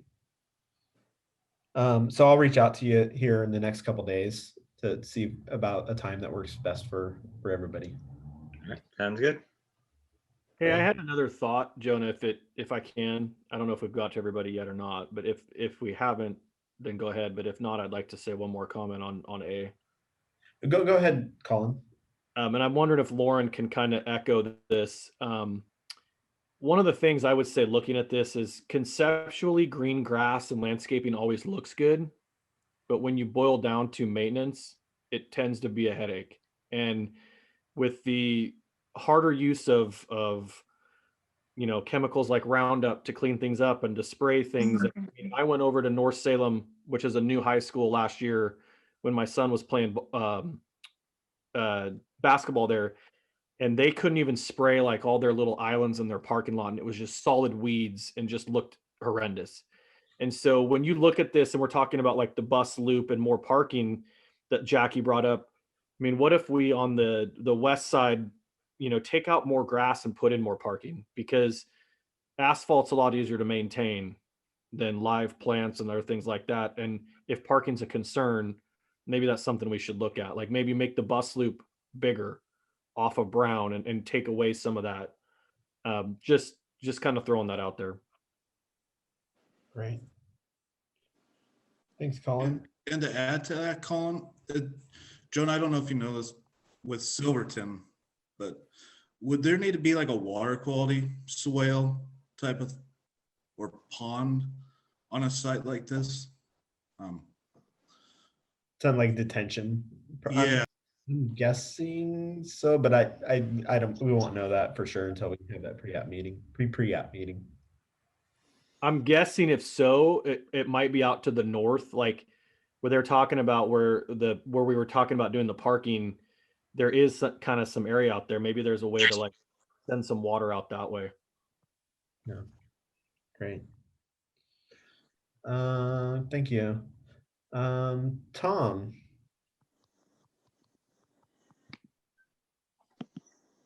Yeah, good discussion. I like Ray's concept, and everyone seems to agree. I like the idea of the front of the school facing the street. I think the taxpayers do good 20, 30 years down the road, seeing their kids just driving by the school and seeing the school, being used. It warms the heart for those folks who don't currently have kids in school. I love that new high school, but one of the knocks I've had on it is that, I see that facility used all summer long, all year round, but unless you have kids there, you don't see it. And so the average taxpayer doesn't. And so all they see is a tax bill. They don't see it being used. So anything you can do to put activities next to, on the street, the building, anyway, you get my point. Love the idea. I'm glad to see the existing gymnasium being used. Love how everyone's kind of jumping on board with potentially using the old maintenance building and repurposing that. So it's a good concept. I like it. Great. Thank you. Thank you, Tom. Let's see, Lori. Able to hear me? Yeah, we can hear you. Oh, that's marvelous. Okay. Yeah, I am enjoying listening to everyone, but I would agree that parking is definitely a consideration. And I do appreciate, I believe, Colin's idea of maybe cutting back a little bit on the grass and incorporating a little bit more parking. I think that's just part of a consideration for growth. As you know, we get more students and we have more people being a part of our school district, more families and communities. So yeah, but overall, I really appreciate the concept, and it's been quite enjoyable listening to the committees talk and interact. So thank you. Thank you, Lori. Lisa. Well, I could echo everybody else. I think we've brought up some really great ideas. I really like this one as far as the entrance. I think it has a more professional, nicer look than some of the other ones. I like the idea of moving the arts together and maybe amping up that look from James Street. Obviously, that's all going to depend on cost and moving the PE. I think this will be, if this passes, this will be a beautiful building. I would just like to see it being used for the community, maybe, where the community can take pride in it, use it a little bit for athletics, craft fairs, whatever, whatever it can do to give back. I think would be a bigger selling point for everybody. I know my kids love to play on the football field and different things like that. So I think if it can be something that we can all use, it's going to be a bigger selling point. But I think overall it looks really nice. Great. Thank you, Lisa. Alan. Yeah, I'm on board with what everybody's talking about. But something that I remember Colin brought up earlier in the meeting was strategically what you call this project. Maybe not necessarily a new middle school, but maybe call it the Slater complex upgrade, or come up with a creative so that you don't get a stigma of what we're trying to put to the voters when it gets to that point. But if we start calling it that now, so when people are out talking in the community, that they don't, we don't go out with 6 different concept names and then go, oh, well, Colin was talking about this, but April was talking about this one. It gets people confused. So I think we need to work that direction earlier than later. Yeah, that's a great point, Alan. And yep, absolutely. And you don't want to get the mixed messaging there. So yeah, let's definitely do that. And we'll make sure that we we'll work with the district on maybe what we want to call that, and then make sure that all of our material reflects that moving forward. I think that's don't even have to change the acronym. No, you don't. No, you don't. That's funny. Let's see, who did I miss? Well, I've got Brett, Steve, and Scott left if you guys wanted to add anything, but I've saved you for last just in case. Brett, well, I think, go ahead, Steve, go ahead. Well, I just want to say I thought there was excellent discussion and ideas tonight, and it was a pleasure to listen to it all. And thank you all for all the time you've committed, and for a 3.5 hour commitment tonight as well. But I thought there was some great ideas and discussion. Scott may have a couple comments after me, but we will get some of the missing elements on the dedicated long-range facility planning page updated here over the next few business days.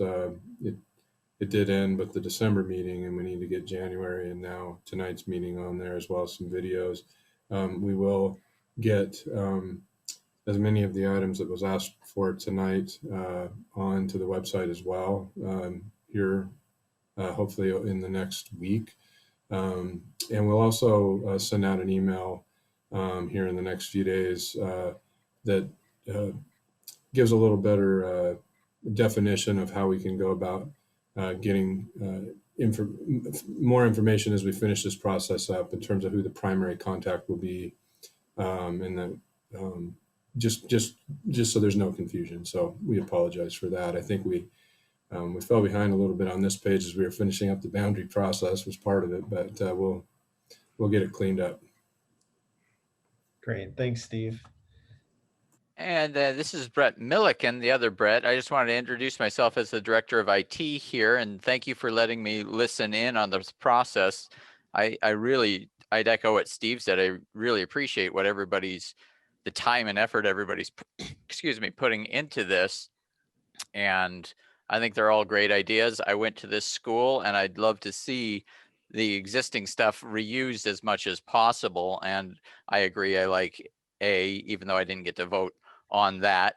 I love the idea of having the physical education over there and the performing arts closer to related arts and CTE, but this is great. I really appreciate everybody's time. Great, thank you, Brett. And I just add to that, I think this option does look like the best one, and I don't have anything to add except to say it was really great to hear from everybody twice tonight. I really mean that. It's really important that everybody gets an opportunity to have their voice heard, and I just really appreciated that. We had 2 full rounds of that, so I thought that was really great as well. Yeah. So, thank you. Yeah, no, and Scott, if that's something we want to do at the remaining meetings, we can certainly do that. If everybody wants to do that, that would be a good opportunity to think about. So let's kind of maybe talk about that in the meantime. But that sounds great. Maddie, I didn't give you a chance to talk. I don't know if you wanted to say anything. Are you talking to me, the tech support? Yes. We're talking to you, Maddie. Wow, okay. I don't know. I was in the performing arts in high school, and I always found it beneficial to have the performing arts next to the stage. Personally, it was always helpful to be right next to the stage for concerts. Great. But that's just my personal experience. Absolutely. Good point. That's a great point. Thank you, Maddie. Yep. Well, I think that's, unless I missed somebody, I think that's a wrap. Thank you everybody so much for tonight. This is really, really helpful. It gives us really clear direction on how to refine this concept and move forward with the rest of the remaining work in the district. So looking forward to our next meeting, and we'll talk soon. And thanks for hanging in there for an extra half an hour. Good night. Thanks, Jonah. Thank you.